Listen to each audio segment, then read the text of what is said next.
Mayor Charbonneau, we are now streaming live. We have Councillor Jamie Smith absent and everybody else is here. Great, thank you, Tracy. Then we'll call to order this planning committee meeting of the Council of the Town of Saugeen Shores. Welcome all members. Welcome everyone watching us via the live stream this evening. We're glad that you're with us. The second item on the agenda is additions, deletions, amendments. We don't have any of those. Third item is disclosure of pecuniary interest or nature thereof. I'll ask any member if you have one of those you'd like to declare at this time. Councillor Grace. Thank you, Mr. Mayor. I'm declaring pecuniary interest on item 6.2.1, the SVCA flood hazard mapping cost sharing request. I own property in Southampton, which could be affected by changes in the mapping update. Okay, thank you. Further declarations? I have a declaration. I will be declaring a pecuniary interest on item 6.2.4, Miramashi Shores. I am a shareholder in a company that owns property adjacent to the proposed development. I will be turning the chair over to the deputy mayor at that point, and I will leave the meeting at that point because it's close to the end of the agenda, and the deputy mayor will chair the meeting from that point to the end. Okay, so if there's no other pecuniary interest to declare, then we will move into the agenda. We're all the way down to 6.2 reports. And the first one is staff report, SVCA flood hazard mapping cost share requests. And we'll wait one moment for Councillor Grace to leave the room.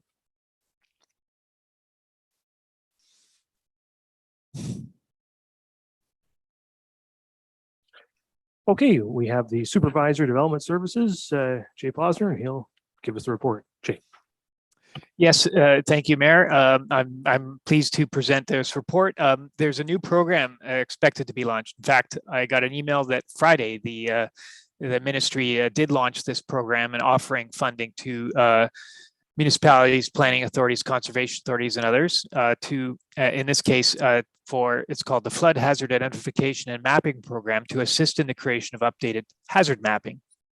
CAs and other partners are able to access funding through the program on a 50-50 basis, and has recommended the town partner with the SVCA to share costs in the project so that the town's flood hazard mapping is up to date and more accurate than it is. So I'll leave it there, but leave it for questions and answers if I can. Okay, questions or comments from members? We'll start with Councillor Jakes and come to the Vice Deputy Mayor, and then we got Councillor Dubinsky. I'd just like to know, with the funding of the $40,000, who has ownership of the mapping data, and do we own it if we're funding it? That's a good question. I do want to emphasize it is an upset limit, so it could come under that amount, but I don't want to have to come back to council. So I set it at an amount that is hopefully in excess of what's actually needed. In terms of ownership, we're going to, without parsing the details of the program, which was just announced, my expectation though is that we're going to have access and have the layers for a GIS system that not just the data that's collected, but the mapping that's generated that we can use for our own purposes. I don't know, ownership is a very different question to me, but in terms of access and usability, the idea is that it'll be usable for all the parties that participate, which could include, by the way, it's not in the report, but other municipalities in the Saugeen Valley watershed could be participating. We could really take advantage of the funding is really the emphasis here. Okay, the Vice Deputy Mayor.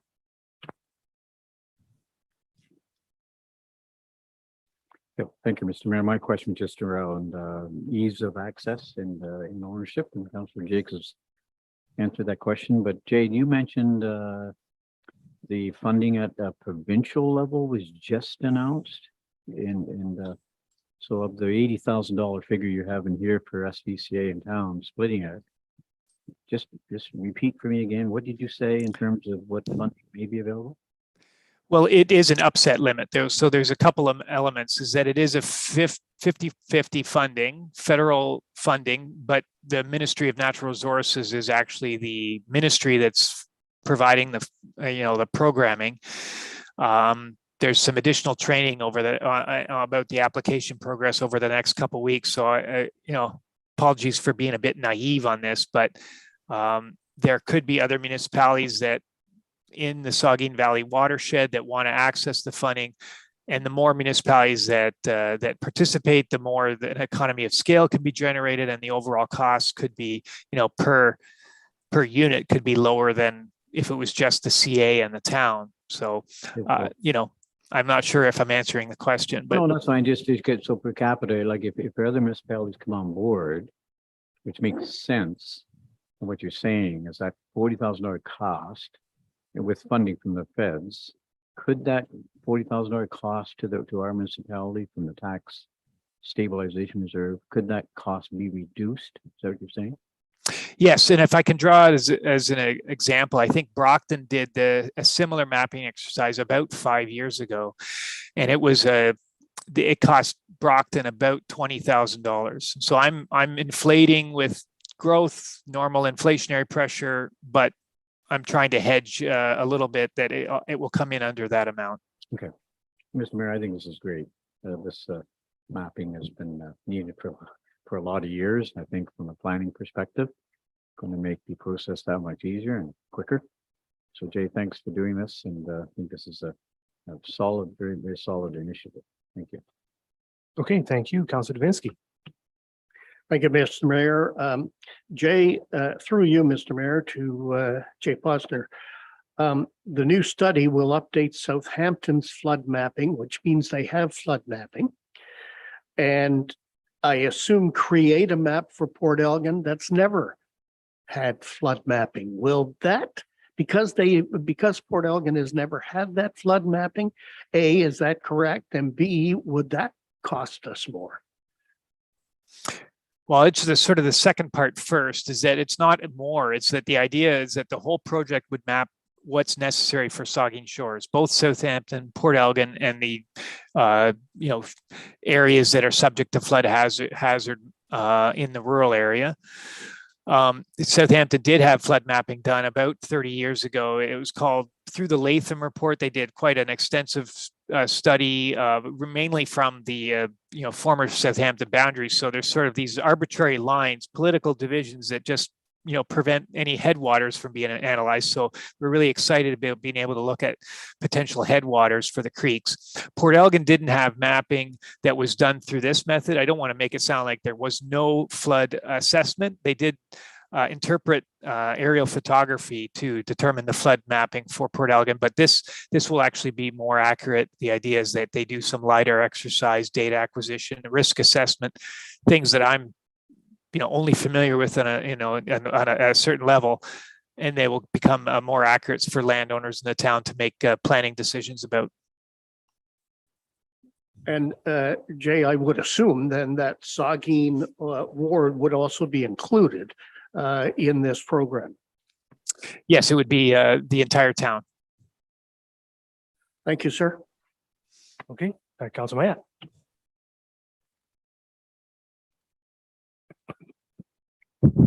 Hi.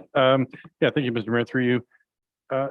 I'm familiar with EH mapping, and this is flood mapping. Is there an overlap in the definition of what the two of them are? Because I know when we do our planning, we often come across environmental hazard, which are typically low-lying areas that are subject to water pooling and obviously non-development situations. So is flood mapping and environmental hazard mapping same thing? Because I think we heard earlier that through this new EIS GPS system that we're going to have more accurate EH data, because the lines that are drawn on our current maps were done some decades ago, and of course we can be more accurate with the technology that's available today. So is this the same thing? And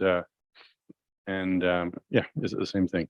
I'm pleased for the question, because they aren't exactly the same thing. There are some EH is a designation or zone classification we provide to our lands in our zoning bylaw, and it includes things that include flood hazards, but it includes other things like dynamic beach hazard or steep slope hazard or other hazards associated with the land. In fact, some of our EH zone we just use as nomenclature to capture features of the natural environment that provide, say, significant endangered species habitat, or it's a wetland. That, like, there's a lot of overlap, but it's not one-to-one synonymous, just to be clear. Okay, further questions or comments? Yeah, the key thing here is that your flood hazard mapping will allow the Conservation Authority to refine its regulation mapping. So right now, large parts of the municipality, especially in Southampton, actually are subject more to screening quality mapping rather than regulation quality mapping. So the screening mapping is developed at a pretty high level tabletop exercise. It isn't very accurate at all, meaning in order to play it safe, they drew in larger areas of property than are really required to be regulated, meaning that a whole bunch of property owners have to apply for SVCA permits, have their properties reviewed, who really aren't subject to flooding at all. So accurate floodplain mapping allows the Conservation Authority to refine its mapping and in many cases reduce the amount of property that is regulated. That's going to be particularly valuable, frankly, in Saugeen Township, because more rural areas were mapped less well. So if we can get Saugeen Township map, very large pieces of agricultural land, rural lands will no longer, frankly, and have to be regulated by the Conservation Authority, which is a benefit to property owners and frankly, a benefit to the authority because they can spend less time wandering around pieces of property that they don't regulate. So I think it's definitely a positive thing. It's good to hear that we're going to have good access and ownership over that mapping so that we can use it to refine our own environmental hazard mapping so that to include in our own zoning bylaws.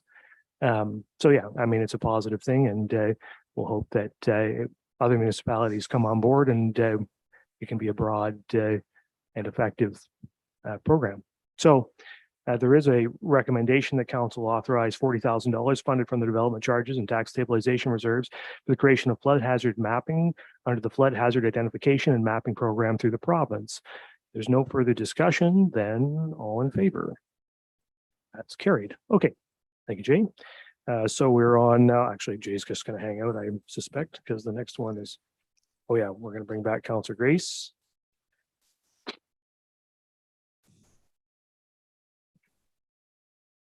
Okay, so we're moving on then to 6.2.2 information report on development services, planning division semi-annual housing update and the supervisor development services. Yeah, so, apologies for the somewhat tongue-in-cheek title. I mean, semi-annual update, really the idea is that we want to do this on a regular basis. But, especially considering that council support that the housing portfolio is one of the town's highest priorities.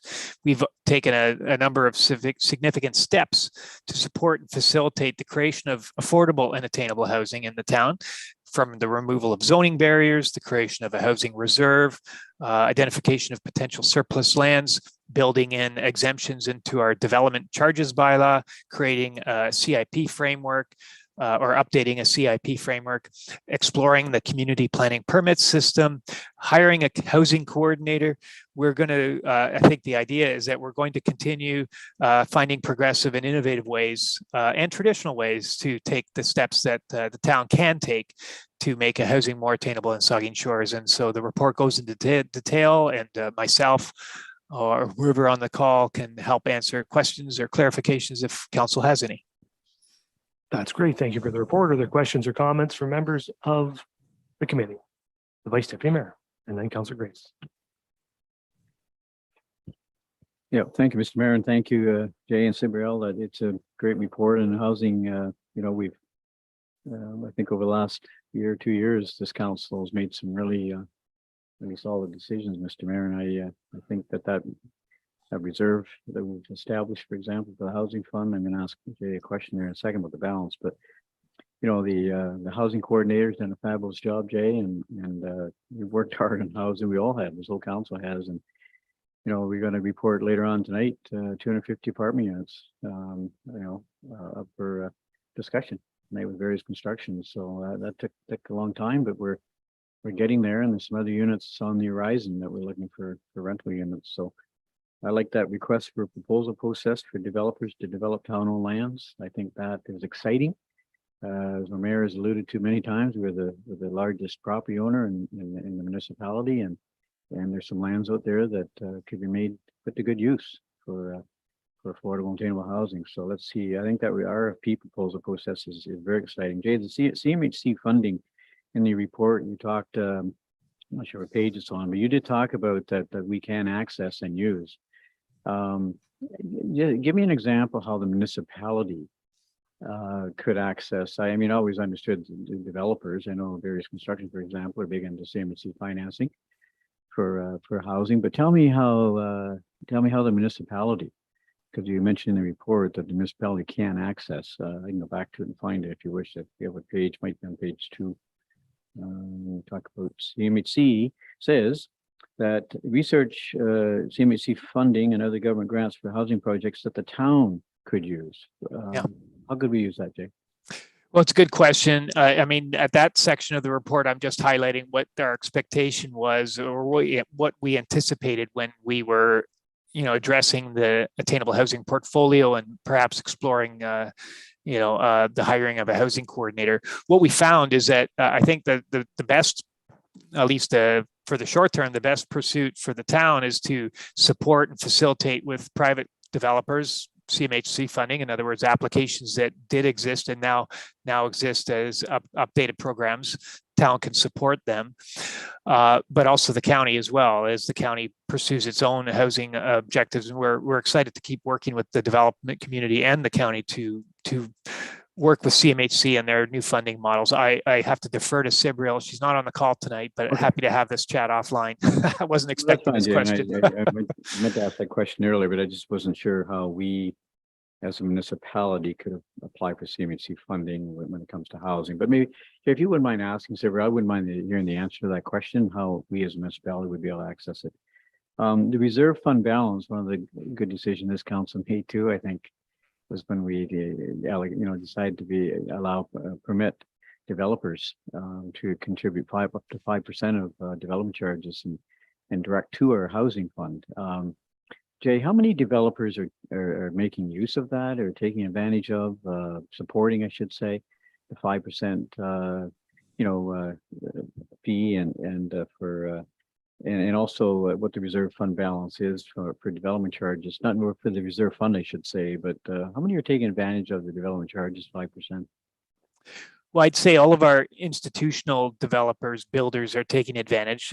We put the call out to our building community and the ones in particular that apply for multiple permits throughout, any building season.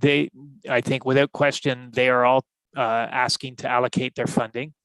The balance is as of the end of July, so 2 weeks ago, was $124,752, which is available for the town council and council to set for whatever it needs to.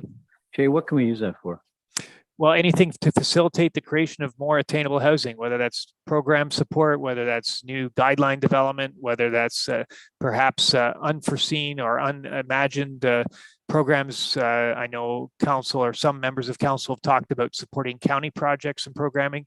I think it's available for that. It's a discretionary reserve for council to set for its purpose. Well, Mr. Mayor, I think one good thing we really did was that housing reserve, and I think the next term of council, maybe not this term, but the next term of council, we'll be making some decisions and how we can spend those dollars towards affordable attainable housing. That fund's going to run up to $200,000, $300,000, $400,000, $500,000 someday. So it's going to be interesting to see how we put that to good use. So thank you, Jay, and Sibril, great report, great update. Thanks. Councillor Grace, and I'll get Councillor Jakes after that.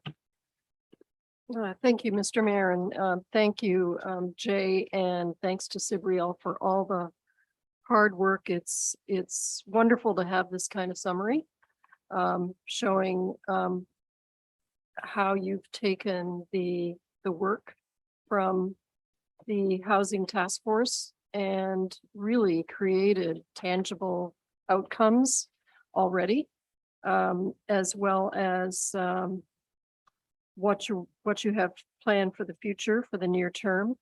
I just wanted to ask a question about the urban design guidelines for residential zones. I know that's an action plan for the near term, but could you say anything more specific about what that might entail?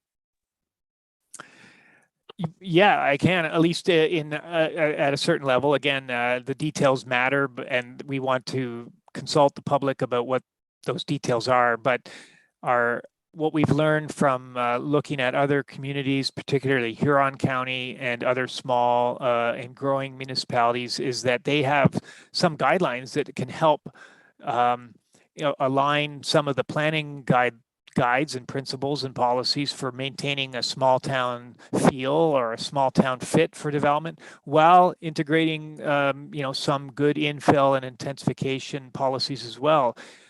I say Huron County specifically because they have a set of guidelines that look at additional residential units, multiplexes, walk-up apartments.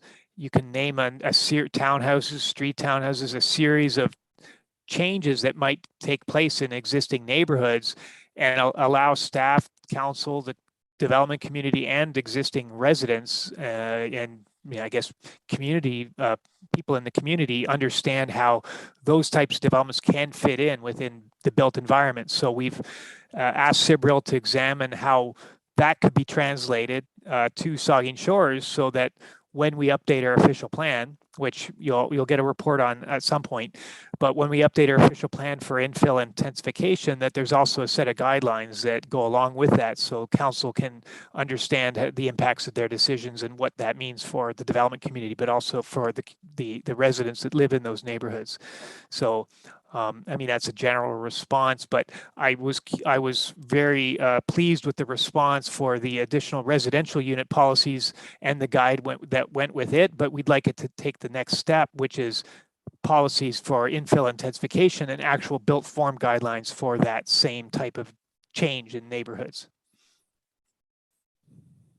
Thanks. That's really great to hear, because of course, infill and intensification is important, but it's great to see that there's already something out there that gives us that we can use as a model or refer to, because it sounds like we're really trying to achieve that balance that I think so many people are concerned about, and it looks like that might be the way to do it. So thank you very much. Just might note, Jay, and you mentioned it there, and I'm just trying to draw on my memory to, but I'm pretty sure that Bruce County is working on intensification guidelines, right? Based on the Huron County work. So are you coordinating with them on their project? Loosely coordinating. I know Cibril's in conversation with both county housing and county planning on this. I don't want to scoop the timing, but we're probably closer to getting something out than the county. County's re-examining their entire official plan. Again, it's not a criticism, it's just sort of an examination of priorities, and we're happy to be the guinea pig and leader of that on the housing portfolio if needed. Sure. Okay, thank you. Councilor Jakes. Through you, Mr. Mayor, I just echo what Deputy Vice Mayor Mayette said, and Councillor Grace.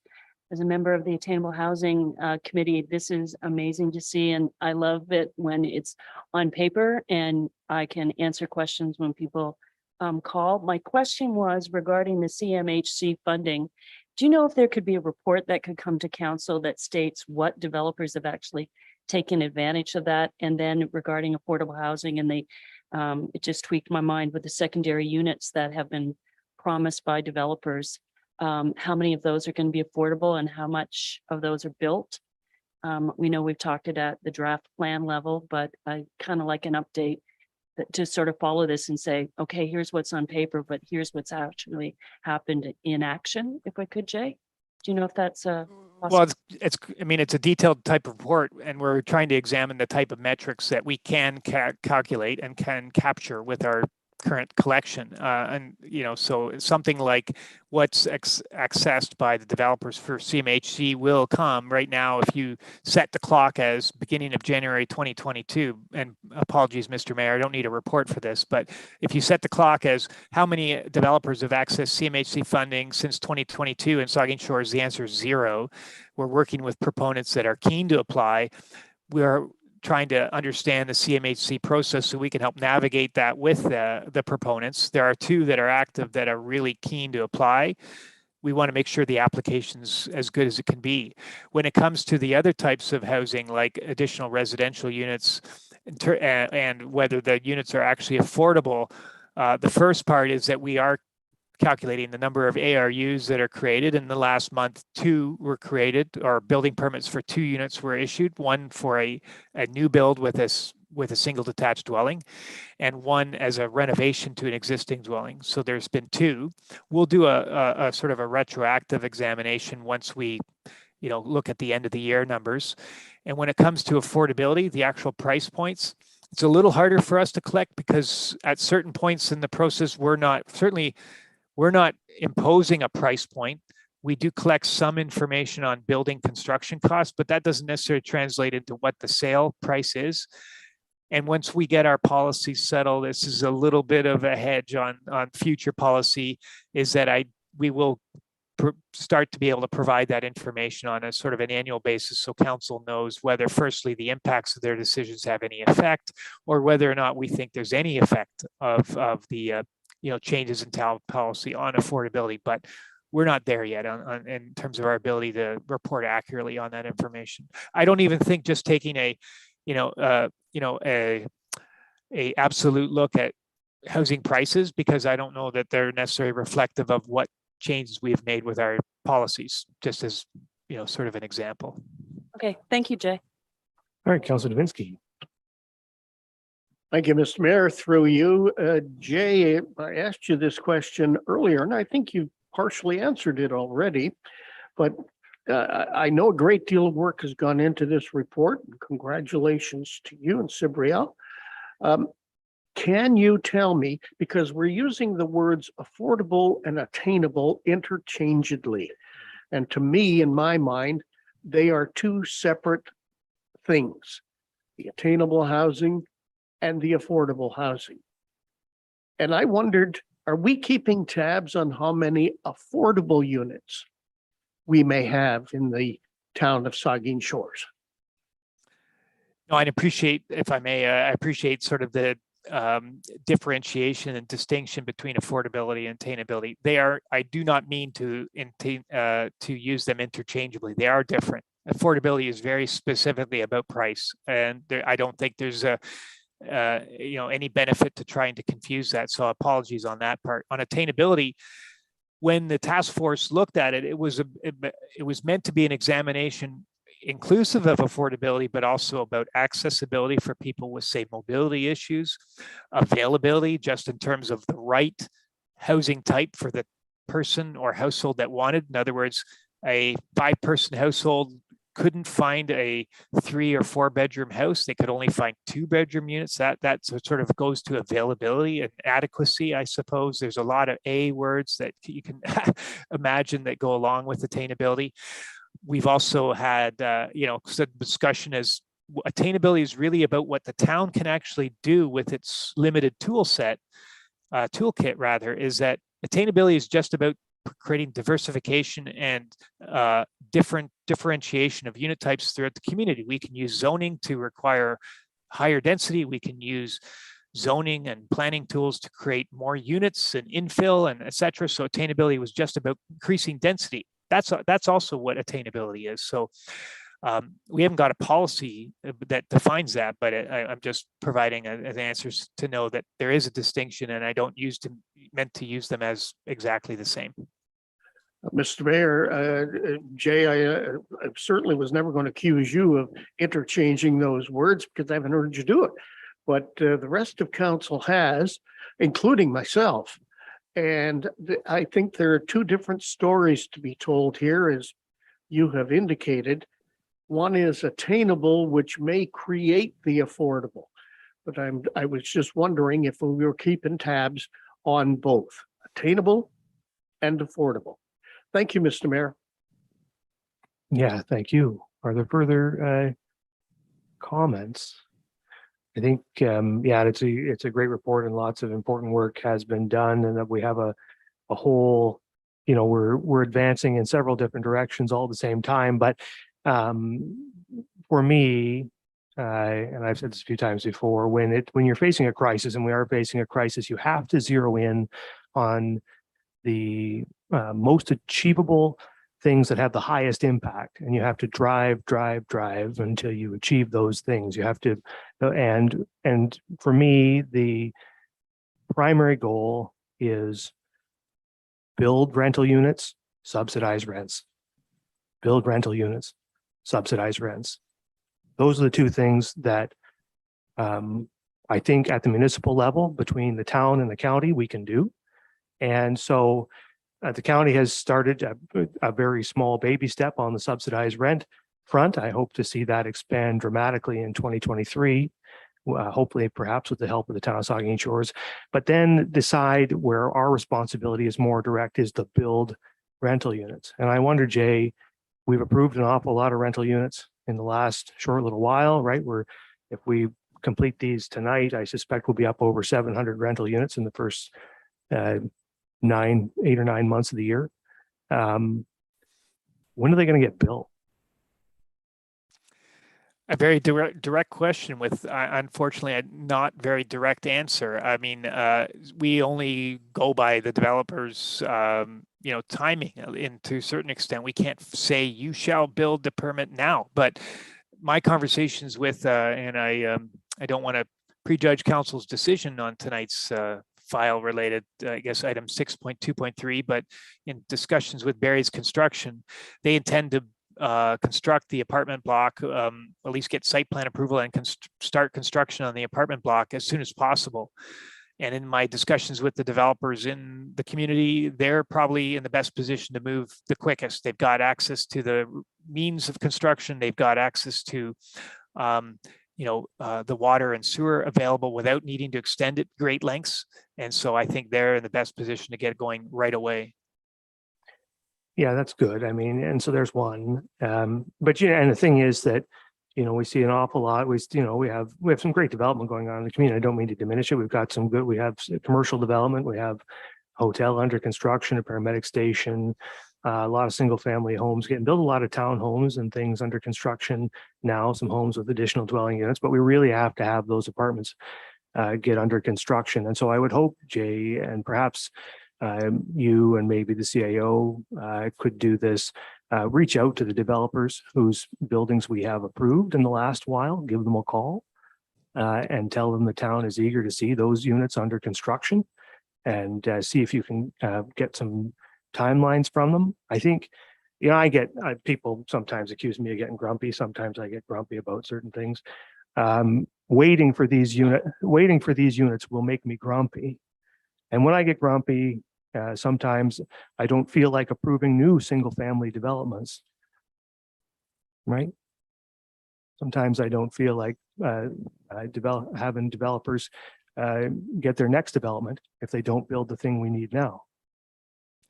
May I add, Mr. Mayor? So I think yeah. you know, developers would be wise to get the apartment buildings under construction. And so, and hopefully you can pass that message on to them, because it's a crisis. We all got to pull our weight. The town has properties. We know, you know, we have to get them under construction. We have to get partnerships with Habitat for Humanity. We have to work with the county. We have to subsidize rents. We have a lot of work to do. We're doing that work. We need our private sector partners who have the privilege of developing lands in the town of Port Elgin, and the town of Southampton, and the township of Saugeen to start building those apartment units. So give them a call, tell them to get at it. Any other questions or comments? Okay, so we'll move on then to 6.2.3, which is North Port Meadows, and the planner, Karina Smith, is on the line, and she's going to take us through the presentation. Karina. Thank you. Good evening through you, Mr. Mayor. I'm just going to take a moment to share my screen.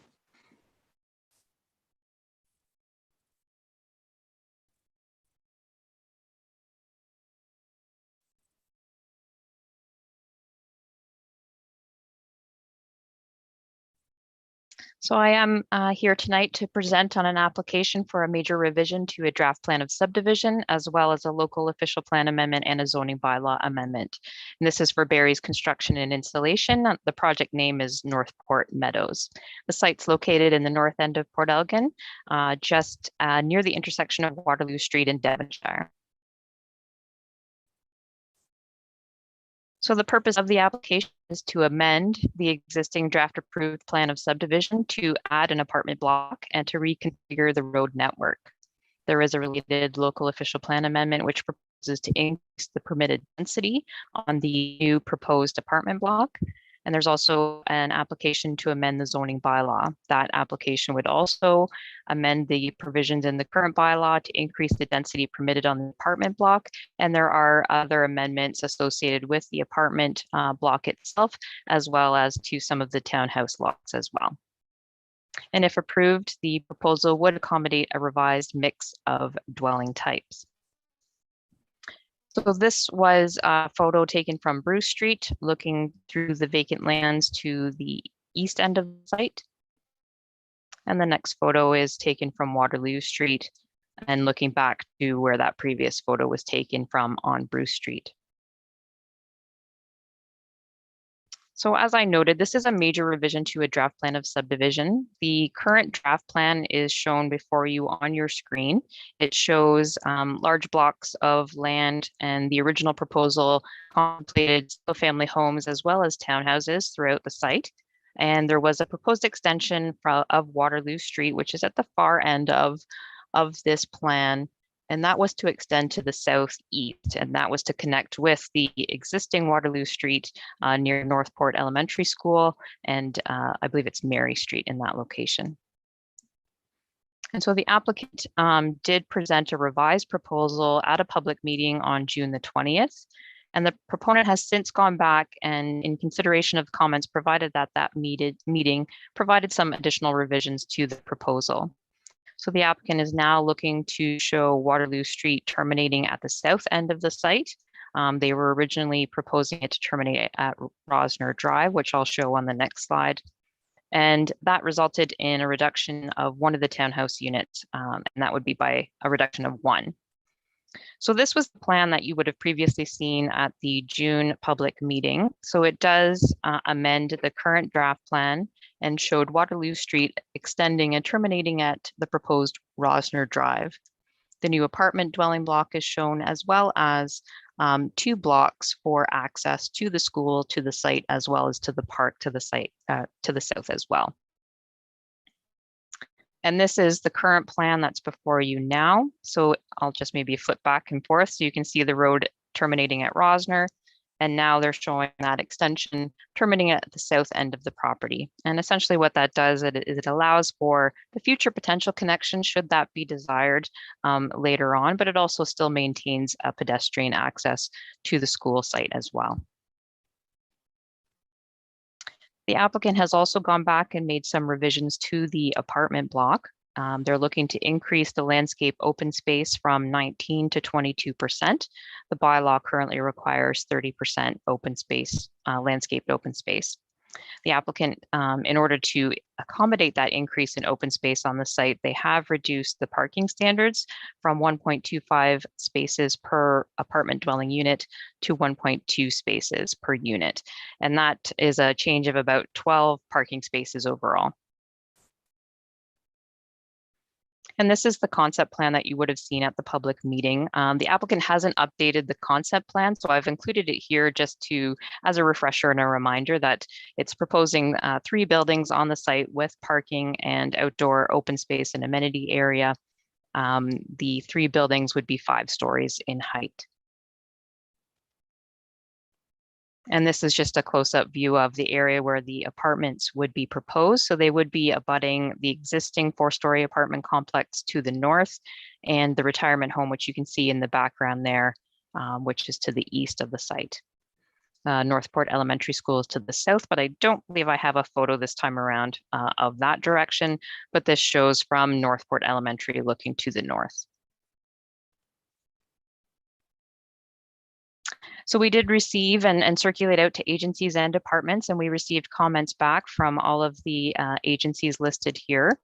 More specifically, I'll maybe just touch on the comments provided by some of those agencies. So specifically from town staff, they noted support for the amended proposal, particularly allowing for a future potential road connection of Waterloo Street. The town staff have also requested a condition to be included in the revised draft plan conditions, which are included in your agenda package.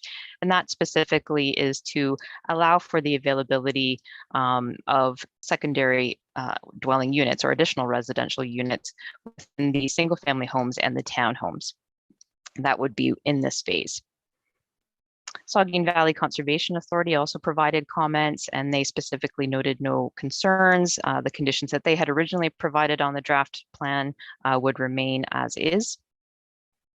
And we also received a comment back from the Saugeen Ojibwe Nation. They had expressed an interest in this proposal, and similar to another application, which you may recall, the Bluewater Estates at the south end of Port Elgin, the Saugeen Ojibwe Nation had also expressed an interest there. We've noted to them that it's not a new application, that this would be revising the layout of an existing draft approved site. And so we're just waiting for feedback from the Saugeen Ojibwe Nation to confirm that hopefully it would mimic what they had provided comments on the Bluewater site, such that they would collect their review fee, and then had asked that developer to advise them if any archaeological resources are discovered during site alteration or development activities. But before we take a report to county for approval, final approval or decision on the subdivision, we would be looking to get that confirmation from the Saugeen Ojibwe Nation. At this point, we've included a placeholder condition in the draft that's before you today. The final agency that I wanted to touch upon were the comments provided by the Bluewater District School Board. As you may recall, in a past meeting related to the file at the south end of Port Elgin, this committee had expressed some concern with the conditions that were coming from the school board, not only on that site, but in other sites in the area. And so we had gone back, both with ourselves and town staff, have further discussions with the school board to further understand the reason for those conditions. So the conditions specifically speak to accommodation or warning clauses identified to future potential purchasers, that accommodation within a school may vary depending on demand, depending on the phase of development, depending on the school capacity. And so while the school board has an obligation to provide schooling for students in the area, the school that may be identified for those future residents may not be the one that they initially think it may be. And so they've asked for that warning clause to be included. They've also included warning clauses with respect to school busing and pickup areas. And they've also asked if a condition could be added for the provision of sidewalks throughout the site, which in this case will be provided. And we've noted that in the conditions as well. In speaking with the school board, we understand that about 80% of the school boards across the province request similar wording or clauses through the planning process. And those are either incorporated, such as the request from Bluewater, as warning clauses within the subdivision agreement. And in some instances, as opposed to having those warning clauses, there's a sign posted on the property advising residents of these circumstances that may be in play at the time they purchased the lot. So county staff do feel that these are appropriate conditions to include, and we have recommended them for your consideration this evening. We also did receive public comments on the file, and those were received and provided with the report that went to the public meeting, and I've included them again today in this recommendation report. There were concerns raised about the potential elimination of a walking route to the school, and through both the past plan that was presented as well as the current revised plan, there is the extension of Waterloo Street, which would provide a walking route directly to the school. There's also a proposed mid-block access that would provide access through the park block, which then the students could use to access the school as well. There were concerns about burden on resources and services, and we have confirmed based on some of the engineering work that was done in support of this application that there is servicing capacity and that the details of that would be provided through the detailed design work through final approval of the draft plan of subdivision and satisfying the conditions of draft approval.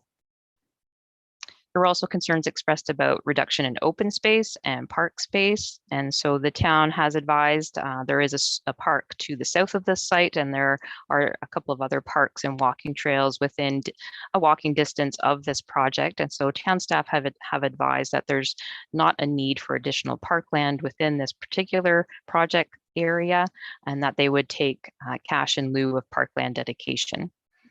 Town staff are also looking to work with the applicant specifically on the on the apartment block to ensure that there is sufficient amenity space provided for those apartment users in the future. And so we'll look to town staff to carry that forward. There was also a concern about the potential loss of an active transportation connection, particularly with the elimination or not the full extension of Waterloo Street to make that connection in the area of the school. And so I believe Barry's Construction, specifically Stu Doyle, had identified at the public meeting that they will explore opportunities within the apartment block to provide an active transportation connection. Specifically, there's an easement at the south end of the apartment block where potentially, provided the utility provider is okay with work occurring in their easement, that an active transportation connection could be made. We did receive some comments as well regarding the style and the height of the apartment dwellings. It's a bit premature at this point to talk about the style per se, but the height right now, the applicant is proposing 3 5-story buildings. The height provisions in this location do allow up to 6 stories, and so they would be allowed to make those changes moving forward through the site plan process as well. There were some questions about past approvals, and so it was clarified with those residents that this site did have or currently has a draft approval, and so there is development anticipated in this location, and that the applicant was just looking to amend the layout of some of those blocks and the road system. And we also did receive comments with respect to traffic implications. And so with the original proposal, the applicant had provided a transportation study, which did identify no impacts should the Waterloo Street extension not be made going forward. Particularly the developer to the north through the Summerside development, they have reviewed that analysis and have confirmed that they are satisfied and that there would be no concerns with respect to their development and as it moves forward. So in summary, the application is looking to amend the existing draft approved plan of subdivision, and that would be to add the apartment block as well as a slight modification of the road network. And we are recommending approval of the application, seeking endorsement of the draft plan and the draft plan conditions, which would then move to the county for a final decision. And that would be the same for the local official plan amendment. We would be looking for this committee and council to adopt the local official plan amendment, which would then move to the county for a final decision. And then we're seeking the endorsement of the zoning bylaw amendment as drafted and attached to your agenda. And we've noted that there were minor modifications made to the zoning from the public meeting. That was to increase the open space, landscape open space in the apartment block, as well as to decrease the parking space requirements. But staff consider that to be a minor change and would not require further notice.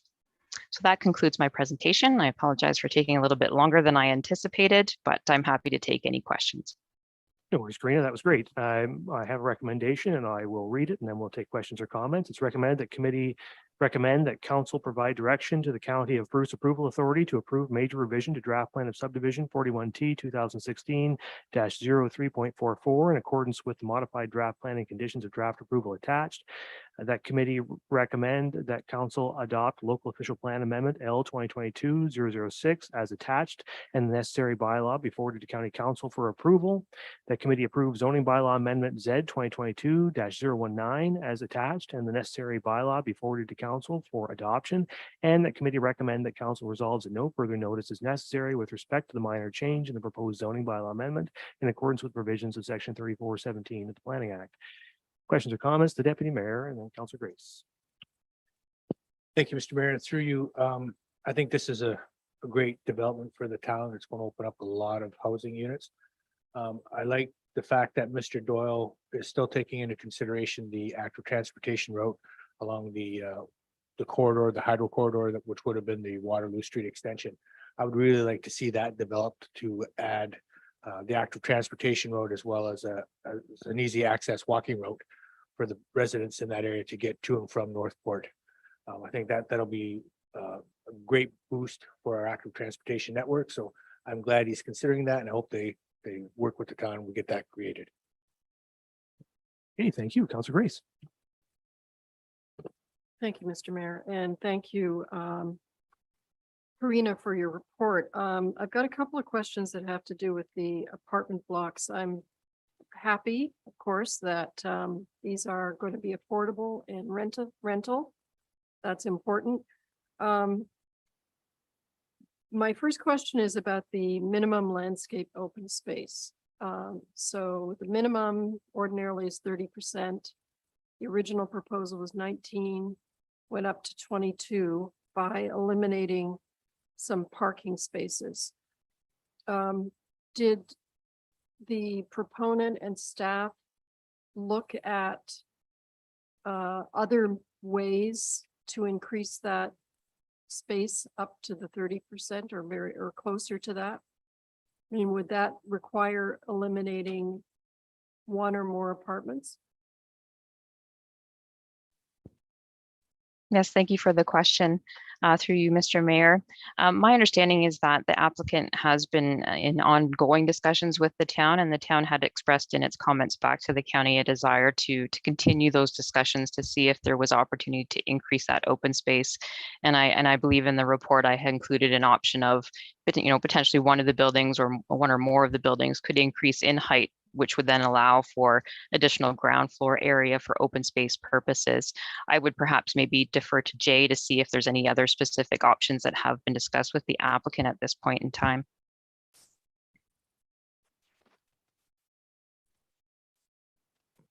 Directly, we haven't explored that. We haven't refined the final site plan, of course. It hasn't been submitted. So if other matters or other ways of addressing amenity space or landscape space present themselves through that process, we will also, as council's made clear, provide council information and an opportunity to comment on that site plan process. That's good to know and to hear, because of course it's a real dilemma, right? You want to provide as much rental space as you can, but you also want to make this a beautiful place for people to live. And so I don't think we should be throwing out the open space requirement and, without really looking for alternatives. I have another question about the apartment blocks, and I know this also may be too preliminary, as this probably is part of the site plan approval process, but I'd really like to make sure that our staff advocates that there are laundry facilities available in each one of these apartment buildings, because I know of another situation where there was one only to be shared among several buildings. And again, I think it's important to make sure that those amenities are present in each building. So that's just a request from me. Thank you. Okay, thank you. Further comments? The Vice Deputy Mayor. Yeah, thank you, Mr. Mayor. And I do share Councillor Grace's concern with open space. I did ask that very same question a month or two ago when this first came to council. And I did make mention that we own a 5-acre parcel of land right beside it, and called Beaner Park.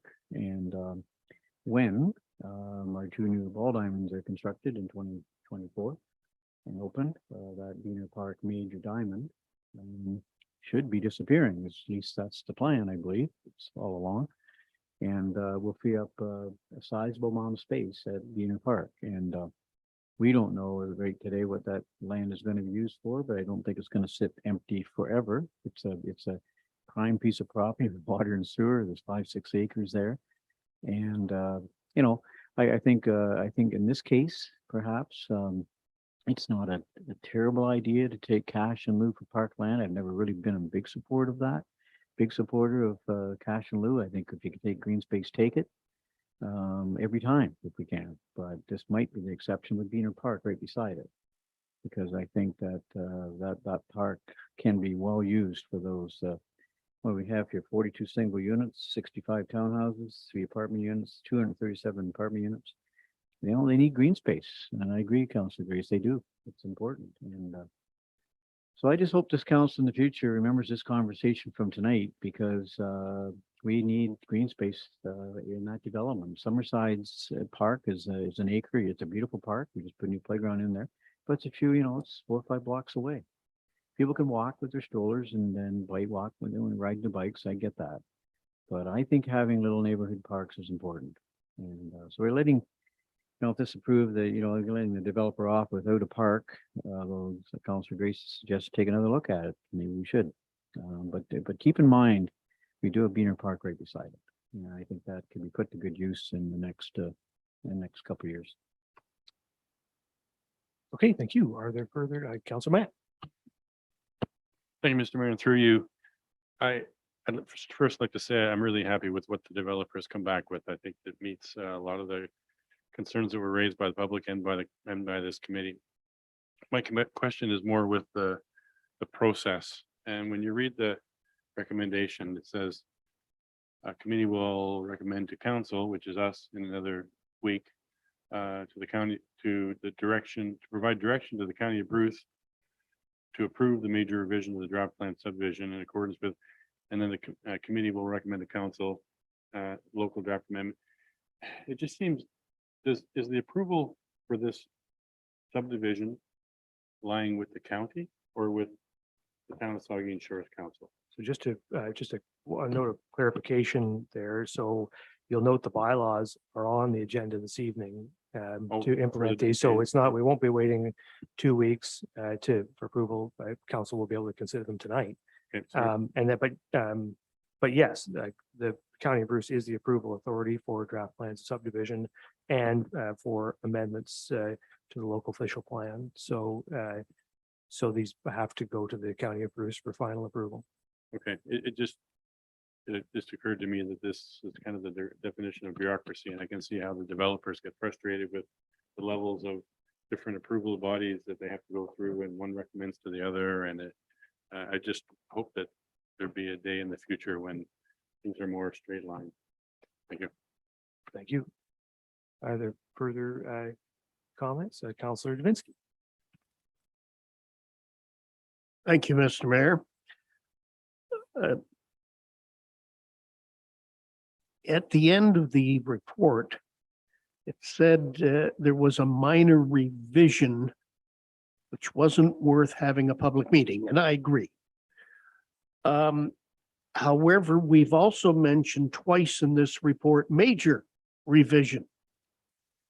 And I'm wondering, are the neighboring properties residents aware of what's happening here? Will we provide them with the information?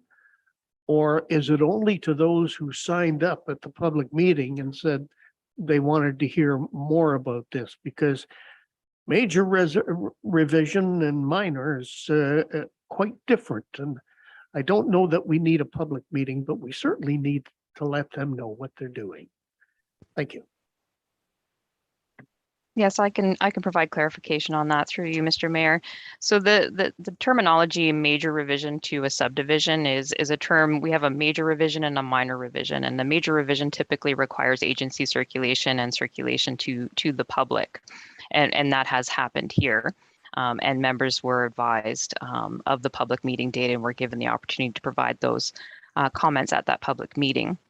When we speak to later in the report about minor revisions, that's specifically addressing the applicant had made changes to the proposal. And so the revision to the zoning bylaw, for example, increased the open space provision, but decreased the parking requirement. And in the county's position, it would be that would be a minor revision and wouldn't require further circulation or a further public meeting for that purpose. So I'm hoping that clarifies kind of the distinction between major and minor. And then in terms of further notice to the public, so those members of the public who did provide comments either in writing or verbally during the public meeting will be advised of this committee and this council's decision once a decision is made. So that would be specifically relating to the adoption, if it is approved, of the local official plan amendment and the zoning bylaw amendment as well. Once the draft plan does go to the county for a final decision, as well as the local plan amendment, the decision notice will also be issued to those residents who asked to be notified through this process. So they will be at the appropriate times given notification of the decisions that have been made. Okay, the Vice Deputy Mayor. Just one follow-up, if you don't mind, Mr. Mayor, it's just really to thank, Barry's Construction. I mean, this is 237 rental units being brought into the inventory. It's the largest development we've seen, certainly since Skyline on Devonshire, I'm sure. And so 237 units, and speaking with the developer, you're very interested in, working with the town and the county with subsidized rents. And that's good to hear. We could access 20-30% of those units and subsidize them. I think that's a really positive thing for this community. So it was really a thank you to Barry's Construction. If he's going to make money, obviously we want him to make lots of money, but we also need rentals and we need subsidized rents badly. We have a 0% vacancy rate in this community for rental units, and you build 237 units and more, and let's try and get those prices driven down because people are hurting. People are hurting out in this community with high rents, and we need to help. And this is going to help. This is a start. So, just wanted to extend that thank you to Various for investing in our community. Thank you, Mr. Mayor. Yeah, thank you. And it was positive to hear earlier tonight. They're looking at getting under construction relatively soon, which is what we want to see all the developers do. Are there further questions or comments? I guess I want to say thanks to the developer for the changes to Waterloo Street. I know there was that discussion. It was an issue of concern that I had about the future road network and what the municipality may want to do down the road, pardon the pun, for on Waterloo Street. And so creating that opportunity and that right of way in there, I think is good. So I know it created a few challenges for the developer. So I do appreciate them doing that and coming back with that change. I think that's a good change. The one thing I will comment on, because it was something we discussed with regard to the changes to the Bluewater subdivision a few weeks ago, these school board conditions, and they have changed the conditions slightly since the last time we saw them. For council's information, and council may already be aware, so we gave direction to recommend that those conditions be removed, and the county did not agree. So the county council went ahead and included the conditions in the draft plan in Bluewater. And so we find ourselves at a bit of an impasse with the county. I think it's an indication perhaps of why, and maybe a follow-up on what Councillor Mayette was just saying. This council has expressed its support for devolving control for draft plan approval from the county to the town. And this may be an example of why that's an important thing to do, because I don't think there's perhaps an appreciation at the county level for the kind of pressure that the town is under with regard to education space and school space. It may not be an issue, and I can't speak for the other municipalities in Bruce County, but it may not be as pressing an issue there as it is here, but it is a very pressing issue here. And perhaps the school board doesn't fully appreciate the the pressure that the community faces today and may face in the future on that front as well. So, and these conditions are indicative of that. I'm not sure what other school boards are doing with regard to this, but I do know that conditions like this are not something that I want to see in the town of Saugeen Shores.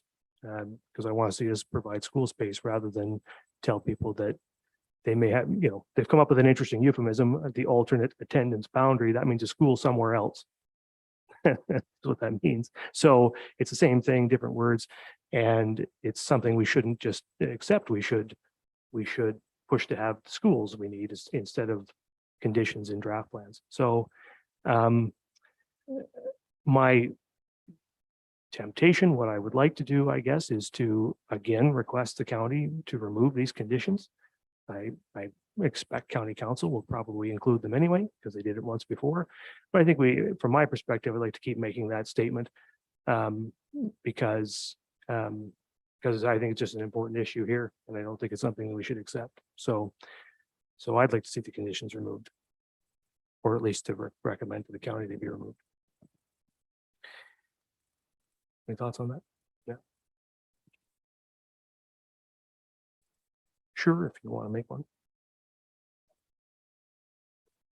You better turn your mic on, Mike. Mike, you need your mic.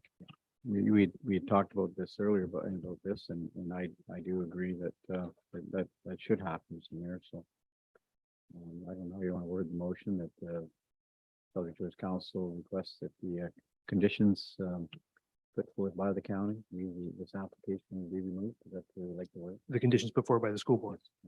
Yeah. And so moved by the Vice Deputy Mayor, seconded by the Deputy Mayor, that the town of Saugeen Shores requests the county of Bruce remove the conditions from the school board from the draft plan. Any discussion on that? I don't see any. All in favor of that? That's carried. All right. So Karina will forward that request on to the county on behalf of council. So you do have the main recommendation here. You've heard that. And if there's no further discussion, then I will ask all in favor. That is carried. Okay. Yeah, we'll take a short break. I'm going to leave the meeting now, and the Deputy Mayor will take over. So we'll just give us 5 minutes and we'll come back.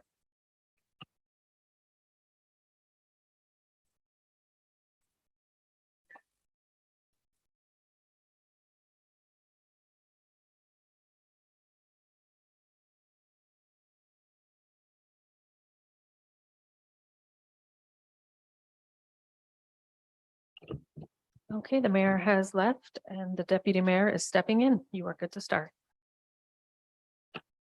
Thank you, everybody, and welcome back. Next on the agenda is item 6.2.4, Miramashi Shores, and I believe we have Daniel Kingsbury to do the presentation.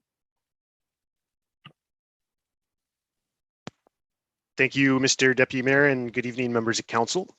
So I am here to present the recommendation report for Miramashi Shores Phase 4. So I'll just pull up the presentation here and share my screen. Just bear with me one moment.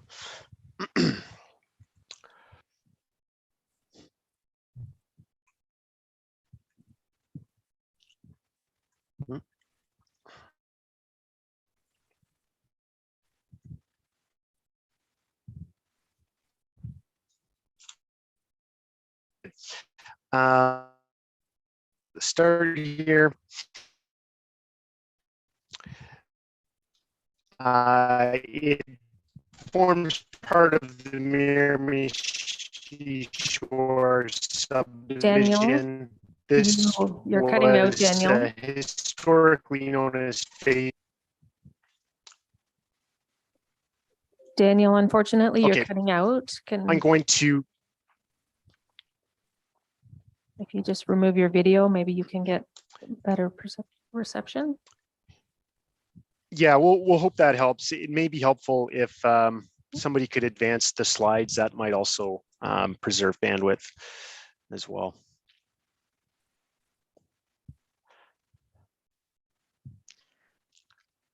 Jay, are Tracy. you good to share your screen? Yep, just need a few seconds. Thank you. Thank you, Jay.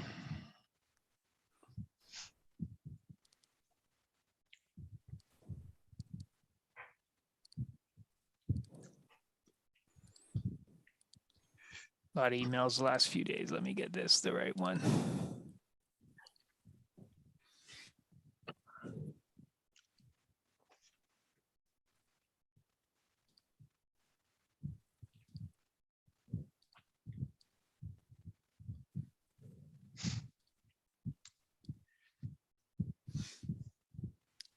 All good. Great, thanks, Jay. So you can move on to slide 2. Once you have it full screen, yep. So there's the location of the property, and this is the layout and some context regarding the surrounding lands. So this is a subdivision that had a previous draft approval status in 2008, and that draft approval lapsed in 2015. So this application is very similar in nature to what was previously draft approved on the lands, with 14 lots ranging in size from 1,700 square meters to 3,900 square meters. There's also 2 large environmental blocks, which are proposed to be used for trail network, as well as 2 white please. And this is just the existing entranceway into the property. You can see it's just a road stub at this point, but the subdivision has been contemplated to extend some point. Okay, and you could advance that one, Jay. And we went over that, 14 single detached dwellings. And next slide, please, Jay. So just in terms of the policy context, the lands are designated for residential uses, at least the lands where lot creation is proposed and the residential development is proposed.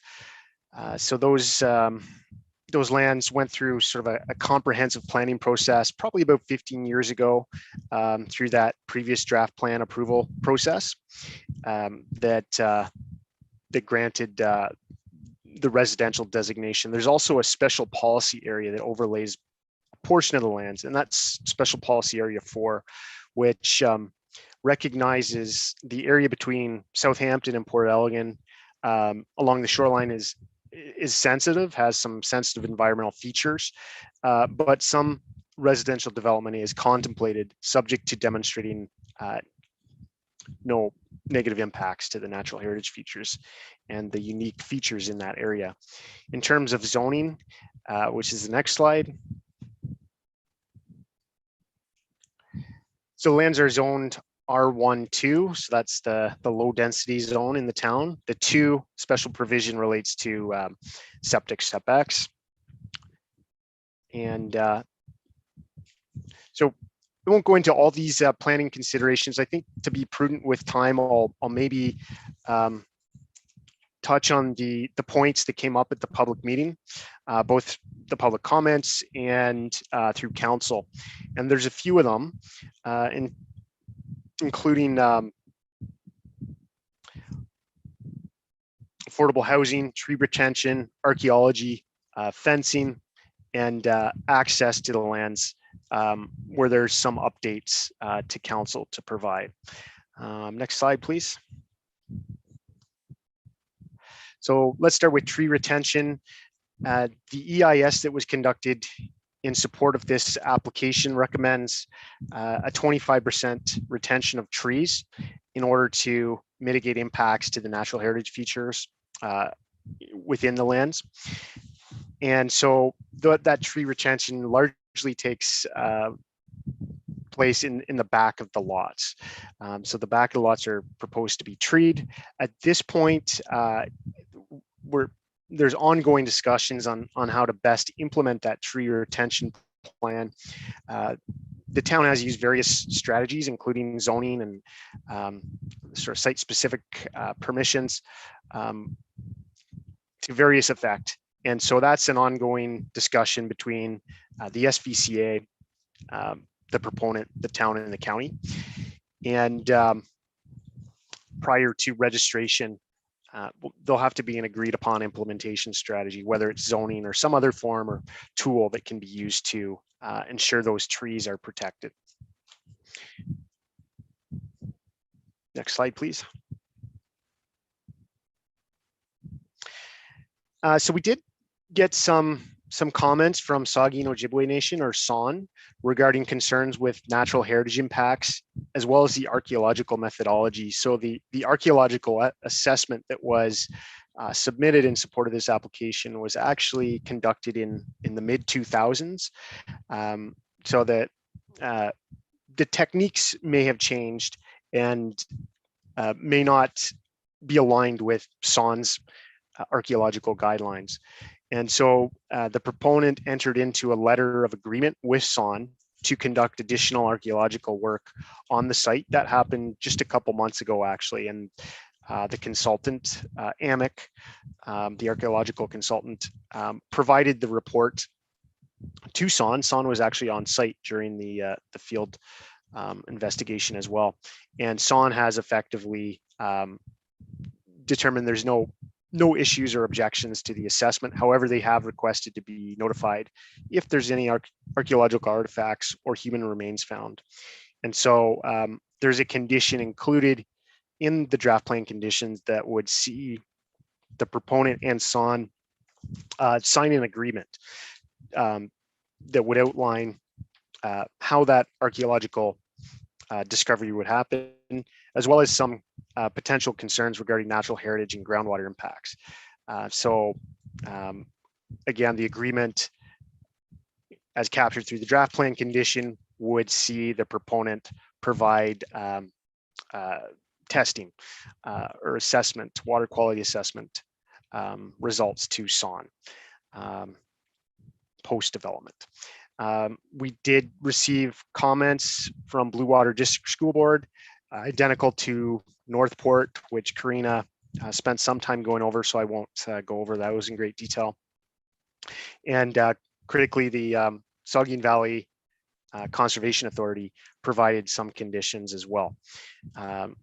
And so there's additional work in terms of engineering and natural heritage or environmental implementation that has to be discussed and agreed to. But that would typically occur after draft plan approval as a condition of approval. I think we can go on to the next one. So we did hear quite a bit from the public, particularly prior to the public meeting last summer. And we have had some additional comments provided ahead of this meeting as well. So notably, I think from the public's perspective, there were concerns around traffic, as well as council had a concern about the access to the lands. So it's a single point of access from Carter Drive, and all the traffic heading into the Miramashi Shore subdivision, the built out portion as well as the proposed portion, would enter through Collard Way. So there's sort of two primary concerns there: is the amount of traffic and safety issues in accessing the proposed subdivision. So in terms of the amount of traffic, after the public meeting, the proponent did supply a traffic impact study that wasn't originally submitted in support of this application. The traffic impact study indicated that the existing road network is sufficient to handle peak traffic volumes, which is 15 trips in the morning and 16 trips in the evening, and did provide comment on that access to the site. So the options that were discussed were center median, similar to what's on Collard Way, or standard sort of entrance, 2-lane entrance. And so there's been some discussion around that.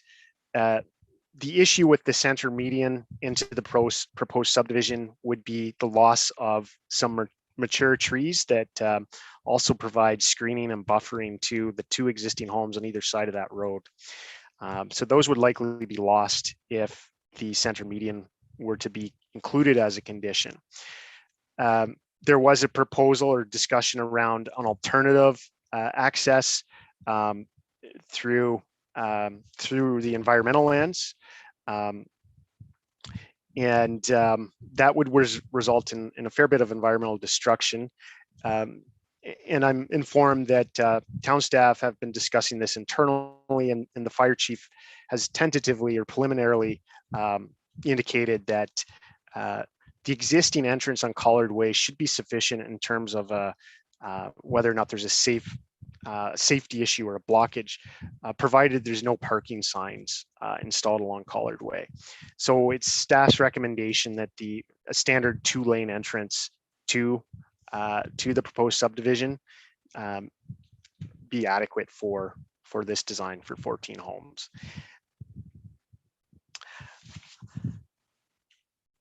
There was also a letter that was received late Friday afternoon from Highbury Farms regarding trespass issues to the abutting lands to the east. And so there's, of course, a trail network that goes through those environmental lands. And Highbury Farms has indicated that they've experienced trespass issues onto those farmlands, which they rent from the owner, but form part of their operation at Highbury Farms. And so they're requesting a fence be included. We've again discussed this, town and county staff as well as the proponent, and question whether a fence is really effective in deterring trespass issues, or if it's the most appropriate method to deter for those issues.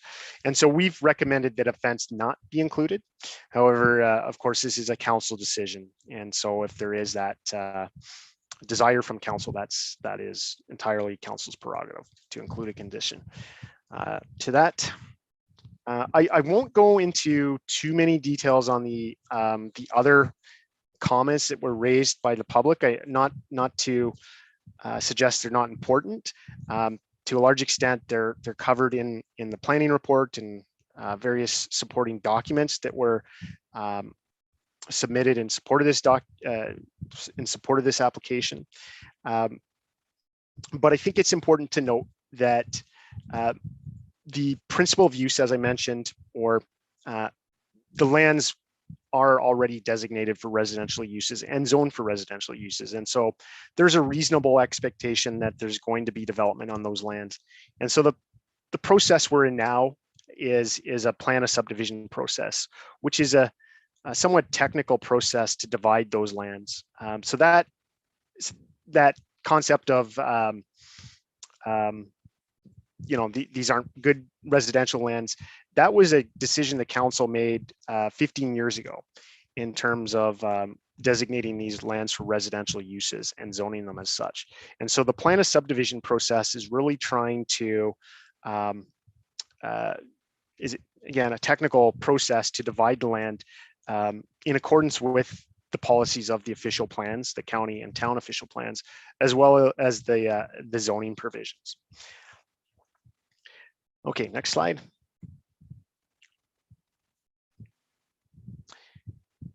And so this is just a summary here. Again, 14 residential lots. The recommendation is for town council to provide direction to the County of Bruce Approval Authority that the proposed draft plan of subdivision be approved in accordance with the draft plan conditions that have been attached to the agenda. And that concludes my presentation. I'd be happy to take any questions if there's any. Thank you, Daniel. So we have a recommendation that the committee recommend that council provide direction to the County of Bruce Approval Authority that the proposed draft plan of subdivision S-2021-006 be approved in accordance with the draft plan and conditions of the draft plan approval attached. Any questions, comments, or concerns by council? We'll start with Councilor Grace. Thank you, Mr. Chair. Daniel, thank you for the report. You have answered some of my questions. I sent these to you, but I'm going to ask a couple of them because I don't think they were addressed, at least in your presentation tonight. My first question is from the report under the environmental impact section. study section, it says that certain construction practices will be implemented to minimize the negative impact to the environment. Can you give us some examples of what those practices might be? Yeah, thanks for the question, and through you, Mr. Chair, the EIS that was submitted in support of the application outlined a number of mitigation measures, including I believe 4 or 5 construction-related mitigation measures. And so I don't have the document open in front of me right now, but I do recall a couple of them. And as an example, one would be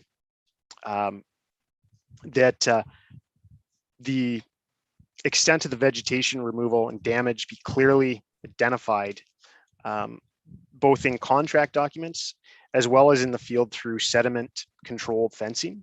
Another proposed mitigation would be that the construction equipment is free of any dirt or debris that may transport non-native species onto the site, as well as ensuring that the construction equipment is free of leaks and is not going to leak contaminants onto the site. So those are some mitigation measures related to construction practices, but they are, for interest of those listening, they are listed in section 7, which is page 23 of the environmental impact study that was submitted in support of this application. Thank you. My next question is referring to condition 32 in the draft approval, and you have addressed the issue of tree retention and the fact that this is an ongoing discussion between the various parties involved, and that prior to registration, there'll have to be an agreement. My question, I don't think was answered. The draft approval condition says the agreement may impose securities on each lot to ensure the requirements of the tree retention plan are implemented. I would like to see that say shall. SBCA has said that their permission is dependent on the condition of rezoning to environmental protection at the rear of the lots. And that the SBCA in its comments disagreed with the applicant's suggestion that neighbor disapproval of clearing trees would be sufficient policing of the tree retention requirements. I really think we should be, I mean, the SBCA said the tree retention plan should be registered on title, and I would agree with that and hope that when those discussions are going forward, that's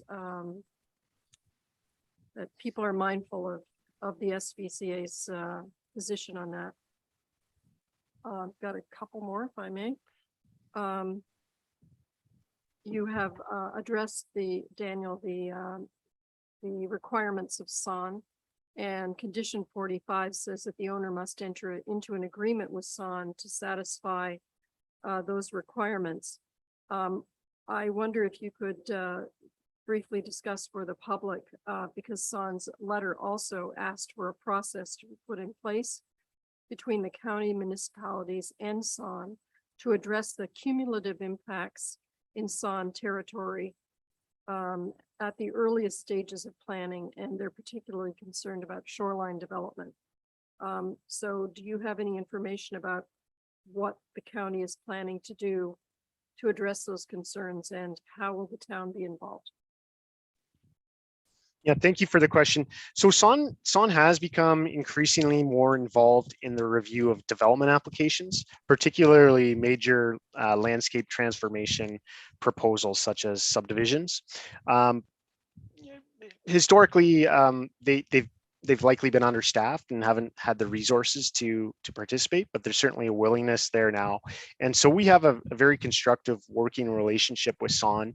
And when I say we, I mean it collectively, the county and town staff. Every application is a bit of a learning curve in terms of refining that process and better understanding those concerns. So there's no silver bullet in terms of how to specifically address those concerns, but I think every application is reviewed very closely by Saugeen County staff as well as town staff. I should also mention that we do have a couple processes happening at the county, with the county official plan in particular, where Saugeen is very involved in. And so that's the archaeological management plan, as well as the natural heritage study that the county is undertaking. So Saugeen is participating in both those studies, and we are aware of Saugeen concerns and doing our best to sort of integrate those into the process and refine that process as it goes on. I don't have a more specific answer than that, other than discussions are ongoing, which I think is positive in the end. Okay, sorry, I've got a few more questions. The SVCA staff recommend that the proposed residences do not have basements due to the high groundwater table, and that this should be noted on the grading plan and site plan. The SVCA also refers to a statement from Cobite Engineering that supports their position. Could you comment on whether you think this should be a condition of draft approval? Because I didn't see anything. There wasn't a condition that I saw regarding that.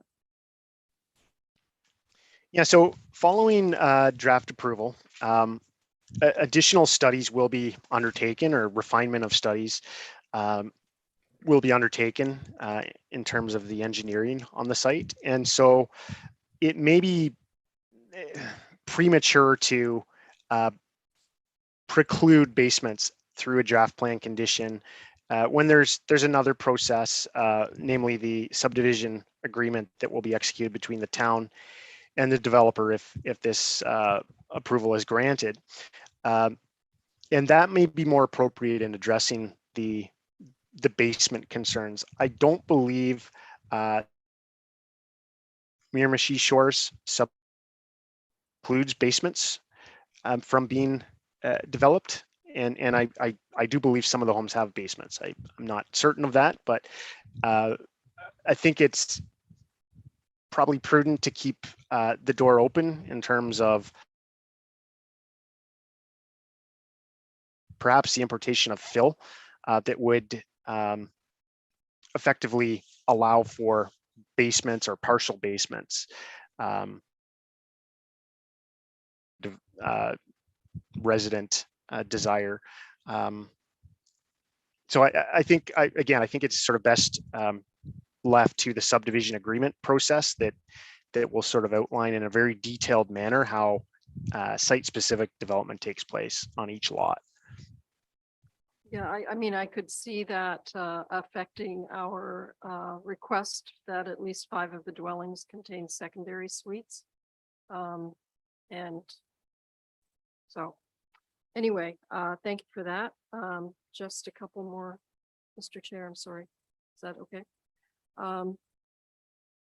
One of the questions that about the oil grit separator for total suspended solids removal. I think just to confirm that you mentioned that while the March 2022 report removes only 84% of the total suspended solids, but apparently there's a superior model which removes 93%. And you confirmed that perhaps we can look at that as something that could be implemented at a later date. Is that right? Yeah, it is certainly possible to use a more advanced separator system. I would defer to the town's engineering staff to make a decision on in terms of what the most appropriate separator would be in this subdivision. And again, that's something that can and typically is decided through the subdivision agreement, that more technical site-specific level of detail. And so, yeah, I don't think it's appropriate at this point to include it as a draft plan condition, but by all means, it is certainly a possibility. Okay, I just have one more. And my last question, and I think one of my largest concerns is the issue of the egress, sufficient egress for traffic and for not really for emergency vehicle access. In the case of an emergency, I'm just really bothered by everything going down, being dependent on that one entrance and exit. And I would really have liked to see a follow-up specifically on there was a resident's, Miss Staten's suggestion of putting in a secondary emergency access corridor in, I think it's probably lot 15. And I know you explained that it would result in significant environmental destruction, but it just the idea of adding more cars, more day-to-day traffic and that lack of an additional evacuation route is a concern to me. Thank you. Thank you, Councillor Grace. Councillor Meyer. Thank you, Mr. Deputy Mayor, and through you.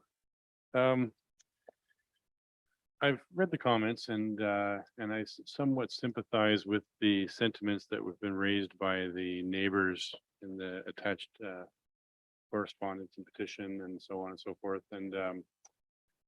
And although I understand where they're coming from, and if it was being proposed that there was a subdivision being put in my backyard, I might have similar concerns as well.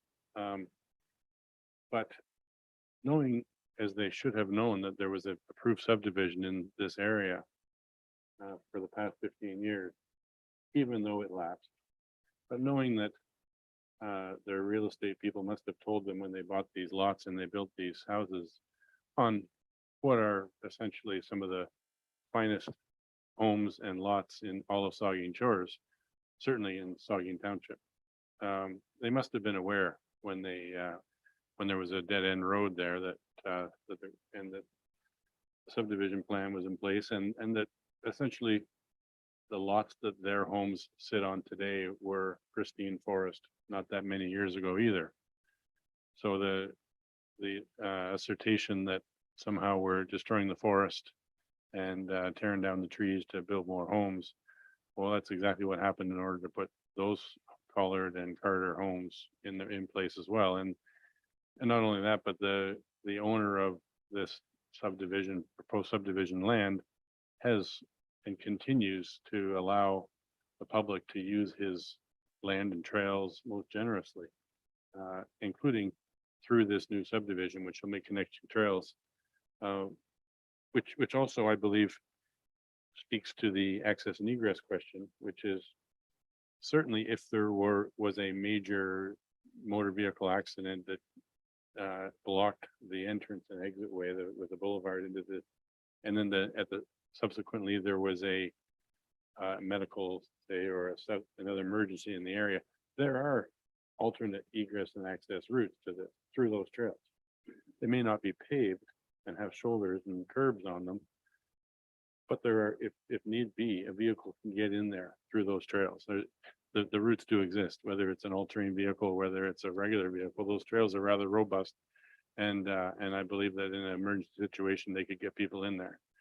So I don't really see that as being a major blockage, and I don't believe that this is going to destroy a great deal of trees when you consider there's hundreds of acres that are being used in this area for trails and nature walks and wildlife habitat. And so in as much as I can see where they're coming from with the objections, I think that they should have known that this was a possibility when they built their homes on Carter and Collard, and that this is just a natural extension to their, like I said before, one of the loveliest neighborhoods in all of Saugeen Shores. And I'm sure that the next series of homes on these 14 lots, and it's only 14 lots, it's not like they're putting in another 40 or 50, which are on Collard and Carter. It's only 14 lots, and I'm sure that they will be just as generous sized lots and just as lovely as the homes on Carter and Collard.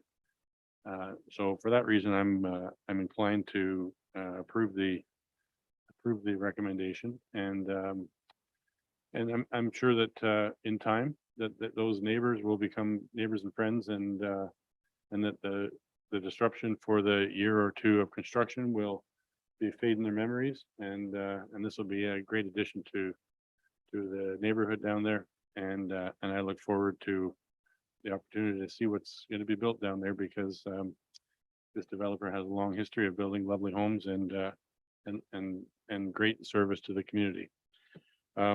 With regards to the fence, I think there is Daniel, you said that you don't think the fence is a great deterrent. Well, as a owner of some rural property myself, and I've had people wander onto our property where the fence is not in good condition, and if there is a fence there, it is a deterrent, because people will say, "Oh, I didn't see a fence," but if there's a fence that they cross, they're making the conscious act to cross the fence, and it's a different, it's a mindset for a person to not see a fence and not be able to recognize a boundary and wander off the beaten path and find themselves in strawberry fields or whatever is the case may be. But if there's a fence, even if it's a rudimentary, page wire fence, and the people take the conscious act of scaling that fence, I think that's a different level of trespass. That's an intentional, and there's no excuse. So I think that the request that a fence be added is a legitimate one, and I think we should make it a condition of approval. And I think my colleague would like to make a motion, which I would second, that the fence be added as a condition of approval. So we have a motion at this point to have the fence brought in as a condition of approval. Cheryl's going to make the. I don't know, Mr. Chair, if you want to do it now. I was planning doing it at some point, but basically, yes, to add as a condition, a requirement that the developer construct a fence along the eastern property line. How be we listen to the rest of the comments, and before we close this out, we'll come back and bring in that motion. Jay? Your discretion, Chairman, just the idea is that to the town's satisfaction, I want to make it clear there's some discretion, council's discretion at, the construction and the standard of that fence, if that's what you want to go. So. Thank you. So how be we finish the rest of the questions and concerns, and then we'll come back to the motion. Councillor Jakes. Through you, Chairman. Quick question regarding the 5 secondary units out of the 14 homes. That would make 37% of the build would have the secondary units. I to assume that meets with the county and the town official plans regarding affordable housing, that 30% of the new residential bills has to be affordable, and then 30% of that would be rental. Would you be able to tell me that, Daniel? Yeah, so I think that's a target. It doesn't necessarily occur on a site-specific basis, but across all developments, that is the target, 30%.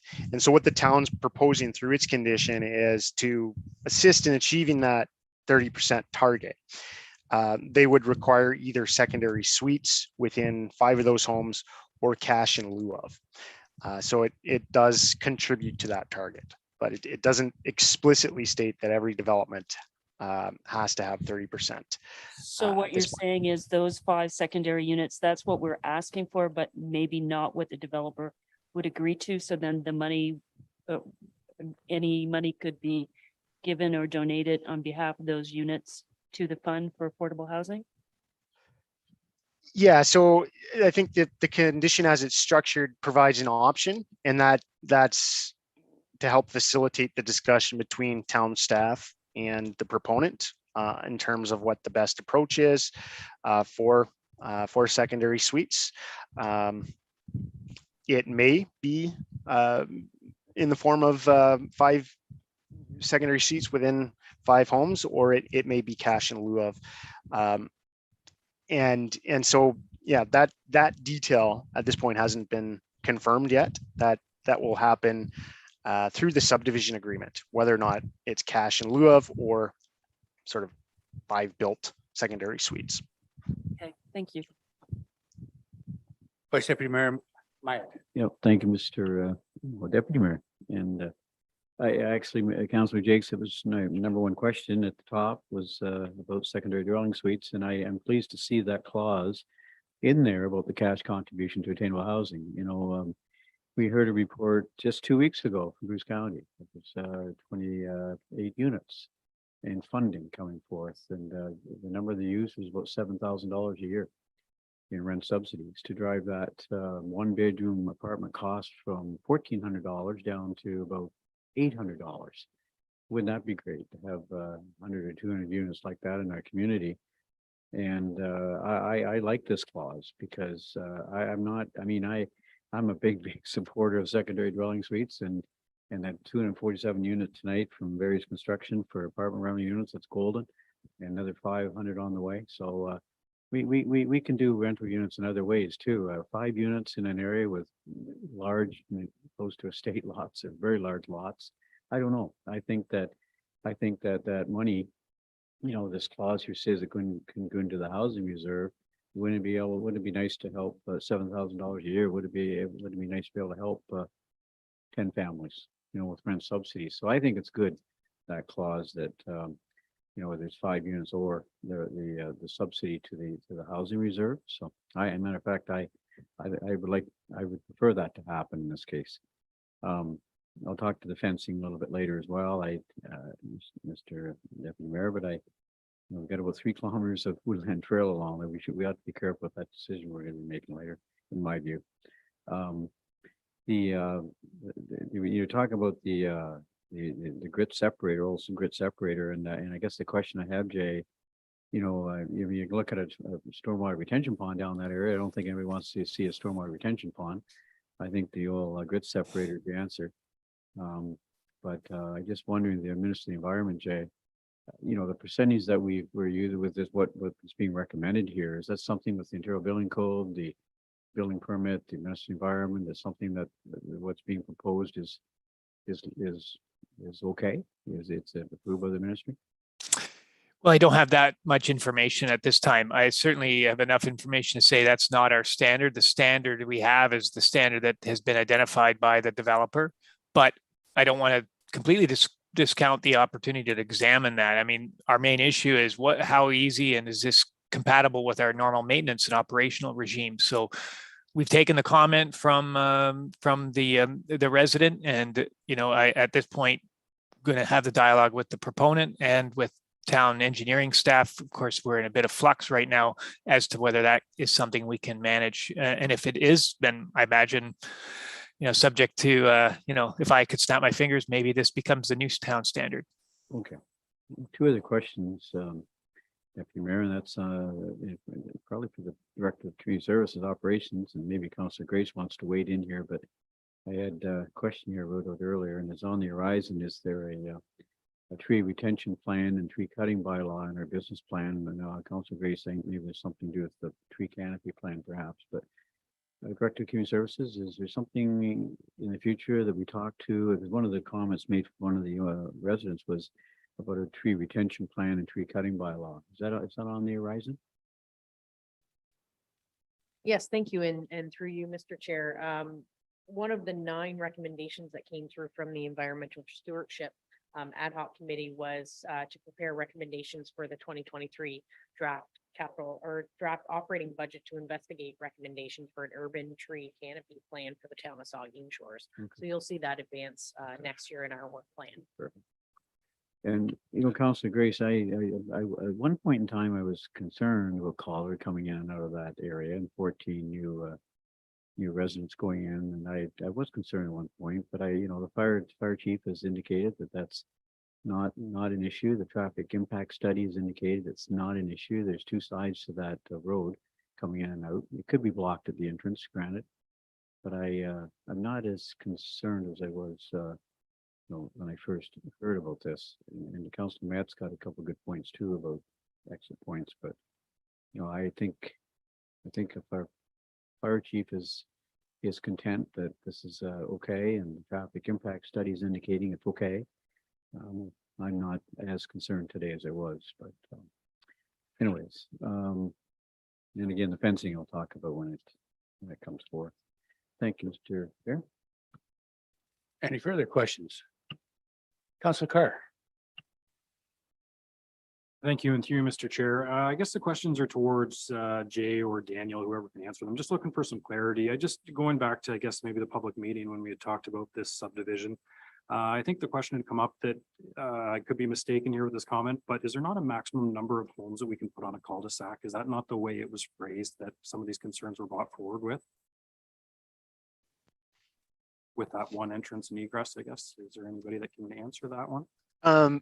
Yeah, I can take, oh, Jay, I saw your sort of jumped in there, but there's nothing explicitly outlined in either the town's official plan or zoning bylaw in terms of how many homes can be on a cul-de-sac. There may be, and Jay, maybe you're better to answer this question, some guidance in the subdivision design guidelines or standards for the town, but I think 14 is a particularly low threshold. I'm aware of other municipalities, for instance, Town of the Blue Mountains. I think they have a number in the 50 to 60 range. If I may, Mr. Chair, I can expand.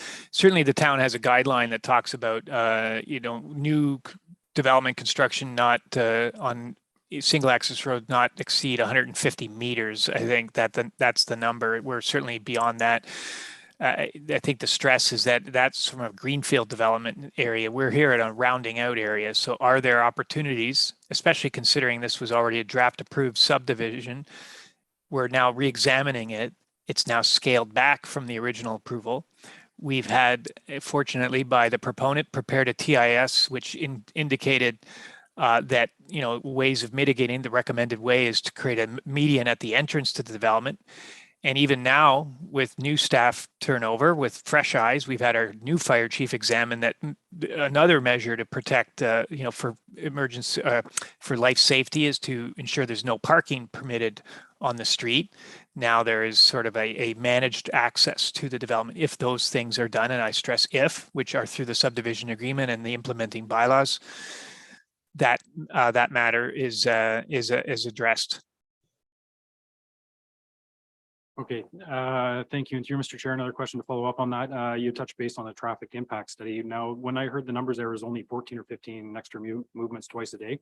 I don't know if you can clarify this. Was that impact study just done at the stub at Mary Rose? Like, I know there's more houses on Collard Way than 14 or 15. Did they just add that to the total of the old traffic study, or how did they take that, 14 or 15 extra movements twice a day? Doesn't seem to add up to, 14 homes tend to have 2 vehicles. So there's 30 twice a day on top of the 58 or whatever existing lots there are. Yeah, it's a good question. I haven't got the methodology. It will take a bit of time. I can, if council wishes, I can dig for the methodology and try to follow up in the next few minutes if I can find it. Yeah, even if it wasn't right away. Sorry, through you, Mr. Chair. It would be nice to have a follow-up. I know we've been asked these questions before with the traffic impact studies. It might be nice to have a little bit more clarity now that I see a lower number. Maybe it's where they're specifically looking, not at the entrance of Collard Way. And I don't know if that's the way it would have to happen, or if they're meeting requirements by only looking at Mary Rose. And I guess I have one other comment, but I'll save that for after if we have other motions brought forward. Thank you, Councilor Carr. Councilor Davinsky. Thank you, Mr. Chair. And as I read this over the weekend, I started to have a feeling that I thought maybe this should be deferred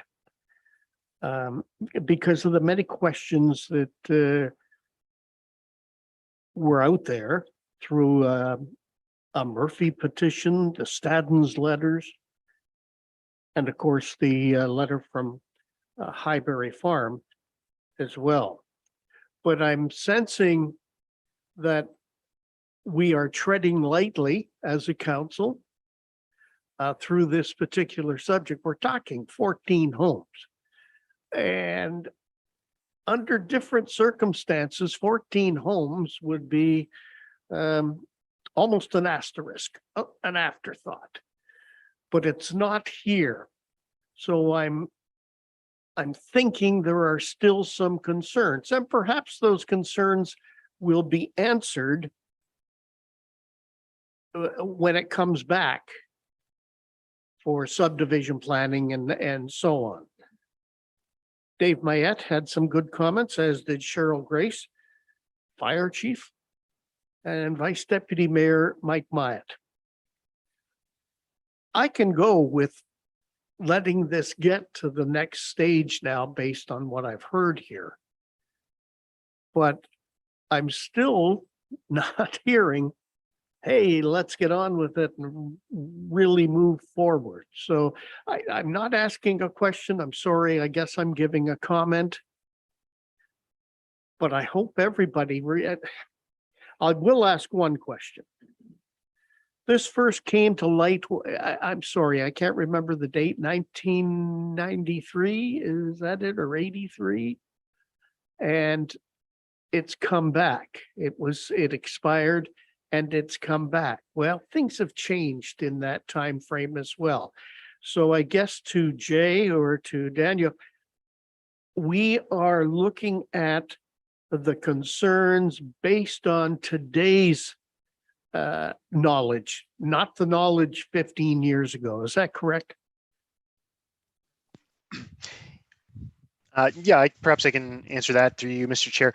So there's a subdivision proposal and it's a draft approval if it is approved, and it's subject to a number of conditions.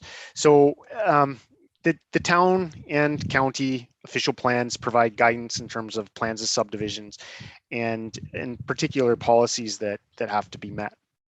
And so this particular application, staff's opinion, has met the required policies. This is lands that are designated for residential uses. It forms part of the town's residential supply and have been envisioned for residential uses for a long time now, subject to certain policies, and particularly around special policy area 4. Again, this sensitive environmental area, but it does indeed contemplate some form of residential development. And so that was a decision that was made many years ago by a previous council to designate these lands residential, and they set out the parameters in which to do that. And so when we're looking at the current application, we look at those parameters within that official plan, and it's, again, staff's opinion that it does meet or conform to both the county official plan and town official plan, and the guidelines that are in place for development in this particular area. It is a challenging area to develop, and there's certain sensitive natural features that have to be accounted for, and the proponent undertook the necessary work to support the study through an EIS and other technical details that have been reviewed by our technical experts, namely the Saugeen Valley Conservation Authority, who are tasked with reviewing applications and determining if they conform to the appropriate policies. And so they're suggesting, subject to certain conditions, this plan does conform to the natural heritage policies specifically. And so I'll leave it at that, but I think it is important to note that these lands are designated residential. And again, whenever there's a residential designation, that means that's the principle of use. And it's been established that at some point, there's a reasonable expectation that these lands will be developed for their intended purposes. Thank you for that. I don't think we question the fact that the land is for residential purposes. Will people, now as it moves along, will people have an opportunity to have their say again, or has that long since passed?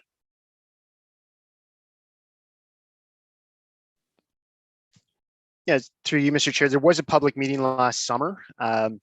There was an opportunity to provide comments and speak at the public meeting, and for council to consider those comments.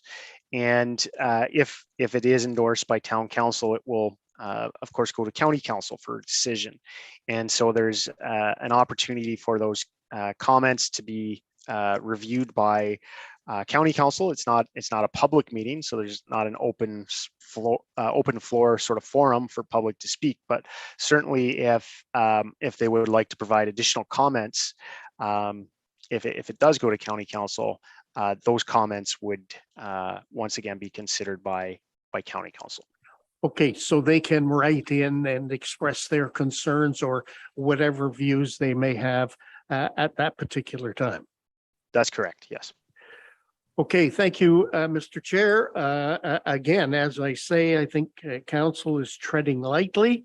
We want to make the right decision, and hopefully it will be made.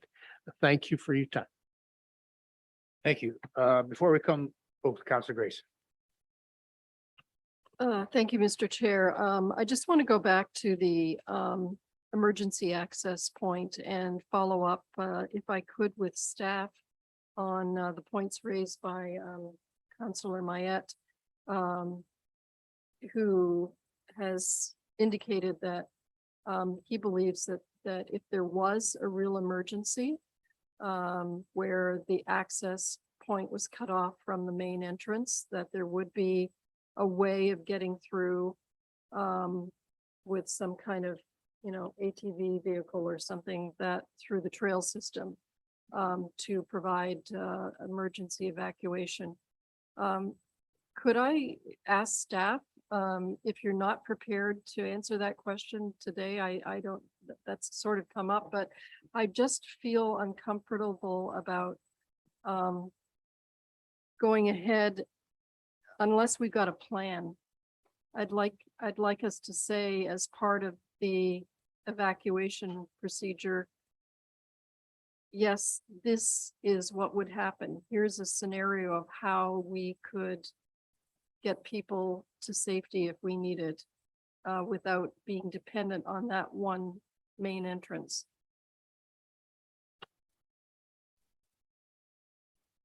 If I may, Mr. Chair, yes, certainly I don't think I have anyone on the call that can answer that, but certainly if council wishes, we can certainly make sure when it comes forward with the subdivision agreement that council is also aware of any alternative emergency matters. Our fire chief is not on the call, so I can't pretend to answer that question. Vice Deputy Mayor. I'll forego my question. It was about the entrance. I'm not gonna debate that any longer. I was going to do it if I would.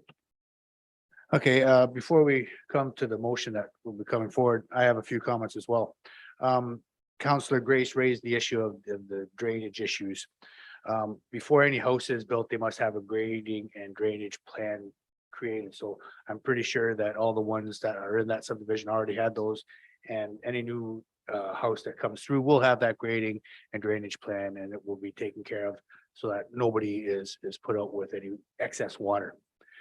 To Councillor Davinsky's question about the pre-existing, I think council should remember that just a few mere months ago, we had another subdivision plan that had lapsed on Acton Drive, and it came back to us. So it was already been approved, it lapsed, and it was council's decision to continue it on because it was on the books and it was there, so we have to go forward. And this is in the same condition.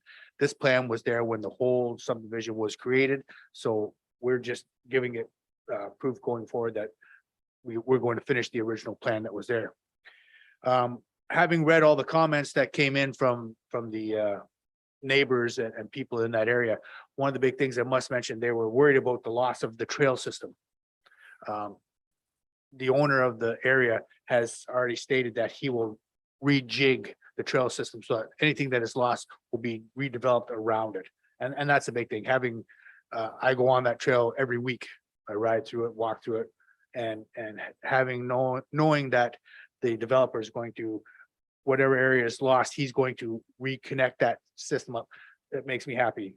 People will not be lost for the trail, the great trail system that is from South Street to the 10th concession. That is great. Secondary units, I kind of agree with the Vice Deputy Mayor. I'd rather have cash for this. These are not rental units that are being put out. These are going to be homes that families are going to build. And if they want to put in a secondary unit, I believe that's their choice. We have lots of units coming in, but to take the money to be able to use to help supplement, I think is a great choice. I think this is a great plan. Our fire chief has stated, so we have to go by our experts and Councillor Gracie, right? We'll get a comment from the chief on that, the egress and how we can get in and other. I do know that on each of those subdivisions, there is a back way that you can get through with emergency vehicles, not fire trucks, of course, but SUVs or all-terrain vehicles can get through the trails because our staff ride those trails and get rid of trees and they fix any problems that are on that. So at that point, let's get to the motion. So Councillor Grace, you had a motion?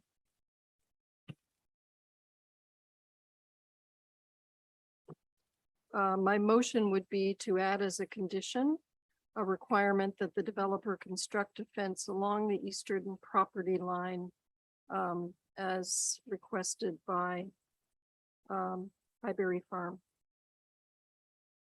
With just a slight modification with the motion. The slight modification, if I could, Councillor Grace, that it specify that it be page wire or similar construction so that they don't imagine a wooden fence or a walled fence, but a agricultural style fence, not barbed wire, but page wire. Acceptable to me, I guess, yeah. We have Jay, our director supervisor. Yeah, I was just, I know I had interjected earlier and I apologize for again, just thinking that if there can be an additional clause to the town satisfaction. So that gives flexibility on both the construction standard as well as sort of the actual length and location of that fence. Okay, so we have a mover and a seconder. Now we'll get to the discussion. I won't be supporting it. I don't think I think I'd like to support staff's recommendation with this one. Probably better than 3 kilometers of trails along the Woodland Trail. I'm really concerned about a fence going up in one section along that ridge, and I expect more invites, more requests for fencing right along that whole trail system. 3, 4 kilometers, 5 kilometers, it's pretty long from Southampton to Port Alden. So I won't be supporting it. I like to support staff with this one. I think that it's not required, and people want to climb a fence, they will climb it, and not going to stop them. And I just think it's not a wise decision in my view, so I will not be supporting that recommendation. Any further comments? Councillor Mayette. Yes, thank you, Mr. Chair. Just on that, a great deal of the 3 to 4 kilometers from South Street concession 10 is parkland on both sides, up most of the way. So there's no need for a fence along the whole way, but in this area, there's real concerns that I referred to as Strawberry Fields earlier, which potentially could be, but there's real concerns that people would stumble into it and assume that because there's no fence, it's just like the rest of the trail and it's all sort of parkland on both sides, whereas I think the clear distinction needs to be made on this one. And for that reason, I second and will be voting in favor of this motion. Further comments? Councillor Carr. Thank you. And to you, Mr. Chair. I guess just a question towards Jay. Is this a condition that we put on other developers before? And then I guess just going back to a meeting we had not long ago, I know we were talking about another fence along another development that, had kind of become decrepit and wasn't looked after. I know it's a long ways down the road from, being a brand new fence, but is it something that should be written into that they're expected to maintain it to a certain standard as well? Those are good questions. Certainly, have we done this before? Yes, we have. We have had fences installed adjacent to development lands when council's deemed it appropriate. I would say that it's not a practice that we make. It certainly feels like it needs to be strategic and needs to be in locations that make sense, which is why I suggested to the town's satisfaction. I certainly think there may be more opportunity, fencing in very urban settings makes a lot of sense. I mean, you can see walkways between houses leading towards school environments, et cetera, but in the sort of semi-rural or transition areas, I guess, have to be a bit more judicious. At least that's would be my recommendation. In terms of maintenance, that's something we definitely need to reflect on when they become parts of public lands. It becomes the town's responsibility to maintain them. If they end up being retained as private lands, are there sort of easements related to who's responsible? We need to think about that. So I appreciate that particular input. And again, leading to the town's satisfaction, maybe there's some flexibility about what is appropriate for the town. Without putting too fine a point on it, we can examine those things in the subdivision agreement as well. Thank you. Any further questions? Okay, I'd just like to make a comment. This is agricultural land. It's not your traditional agricultural land with one crop a year. This is a working farm where there's machinery going all day long. I'd hate to think of somebody stumbling knowingly or unknowingly up into there and getting injured due to the fact that there's machinery going through there harvesting the different crops, tractors or whatever it is. We also have to consider that this is agricultural land between the two towns. And as our agricultural land starts to shrink, we have to look at ways that we can protect it, ways that we can keep the public out and have the use of the land for what it's meant to be, agricultural production. So with that, we'll call the question. All those in favor? 3, 4. All those opposed? 2. That motion's carried. So now, give me 1 second to back up here. We have a recommendation that the committee recommend that council provide direction to the County of Bruce Approval Authority that the proposed draft plan of subdivision S-2021-006 with amendments be approved in accordance with the draft plan and conditions of the draft plan approval attached. All in favor? Those opposed? That is carried. We now move on to our bylaws, section 7.2.1 bylaw. 72-20-22 Northport Meadows. And we have a bylaw, that bylaw 72-2022 being a bylaw to amend zoning bylaw number 75-2006 by Barry's Construction and Insulation Limited for lands described as Saugeen Range Lake Part Lot 46, RP 3R9874 Part 1, the geographic township of Saugeen, town of Saugeen Shores, is hereby read a first, second, and third time and finally passed and sealed this 15th day of August 2022. Movers, Councilor Dubinsky, and seconded by Councilor Mayette. All in favor?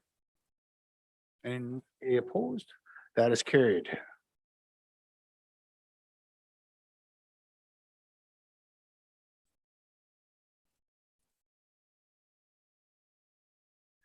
And then we have bylaw 73-2022, being a bylaw to adopt amendment number 20 to the town of Saugeen Shores local official plan 90-2012 for lands known municipally as Saugeen Range Lake Part Lot 46, RP 3R9874 Part 1, geographic township of Saugeen, town of Saugeen Shores, is hereby read a first, second, and third time and finally passed and sealed this 15th day of August 2022. Mover, Councilor Grace, seconded Councilor Dubinsky. All in favor? Any opposed? That's passed.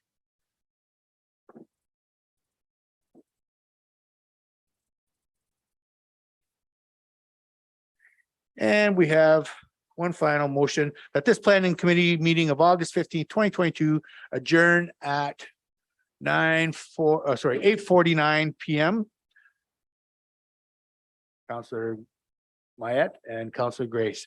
All in favor? Thank you, everybody. Have a good night.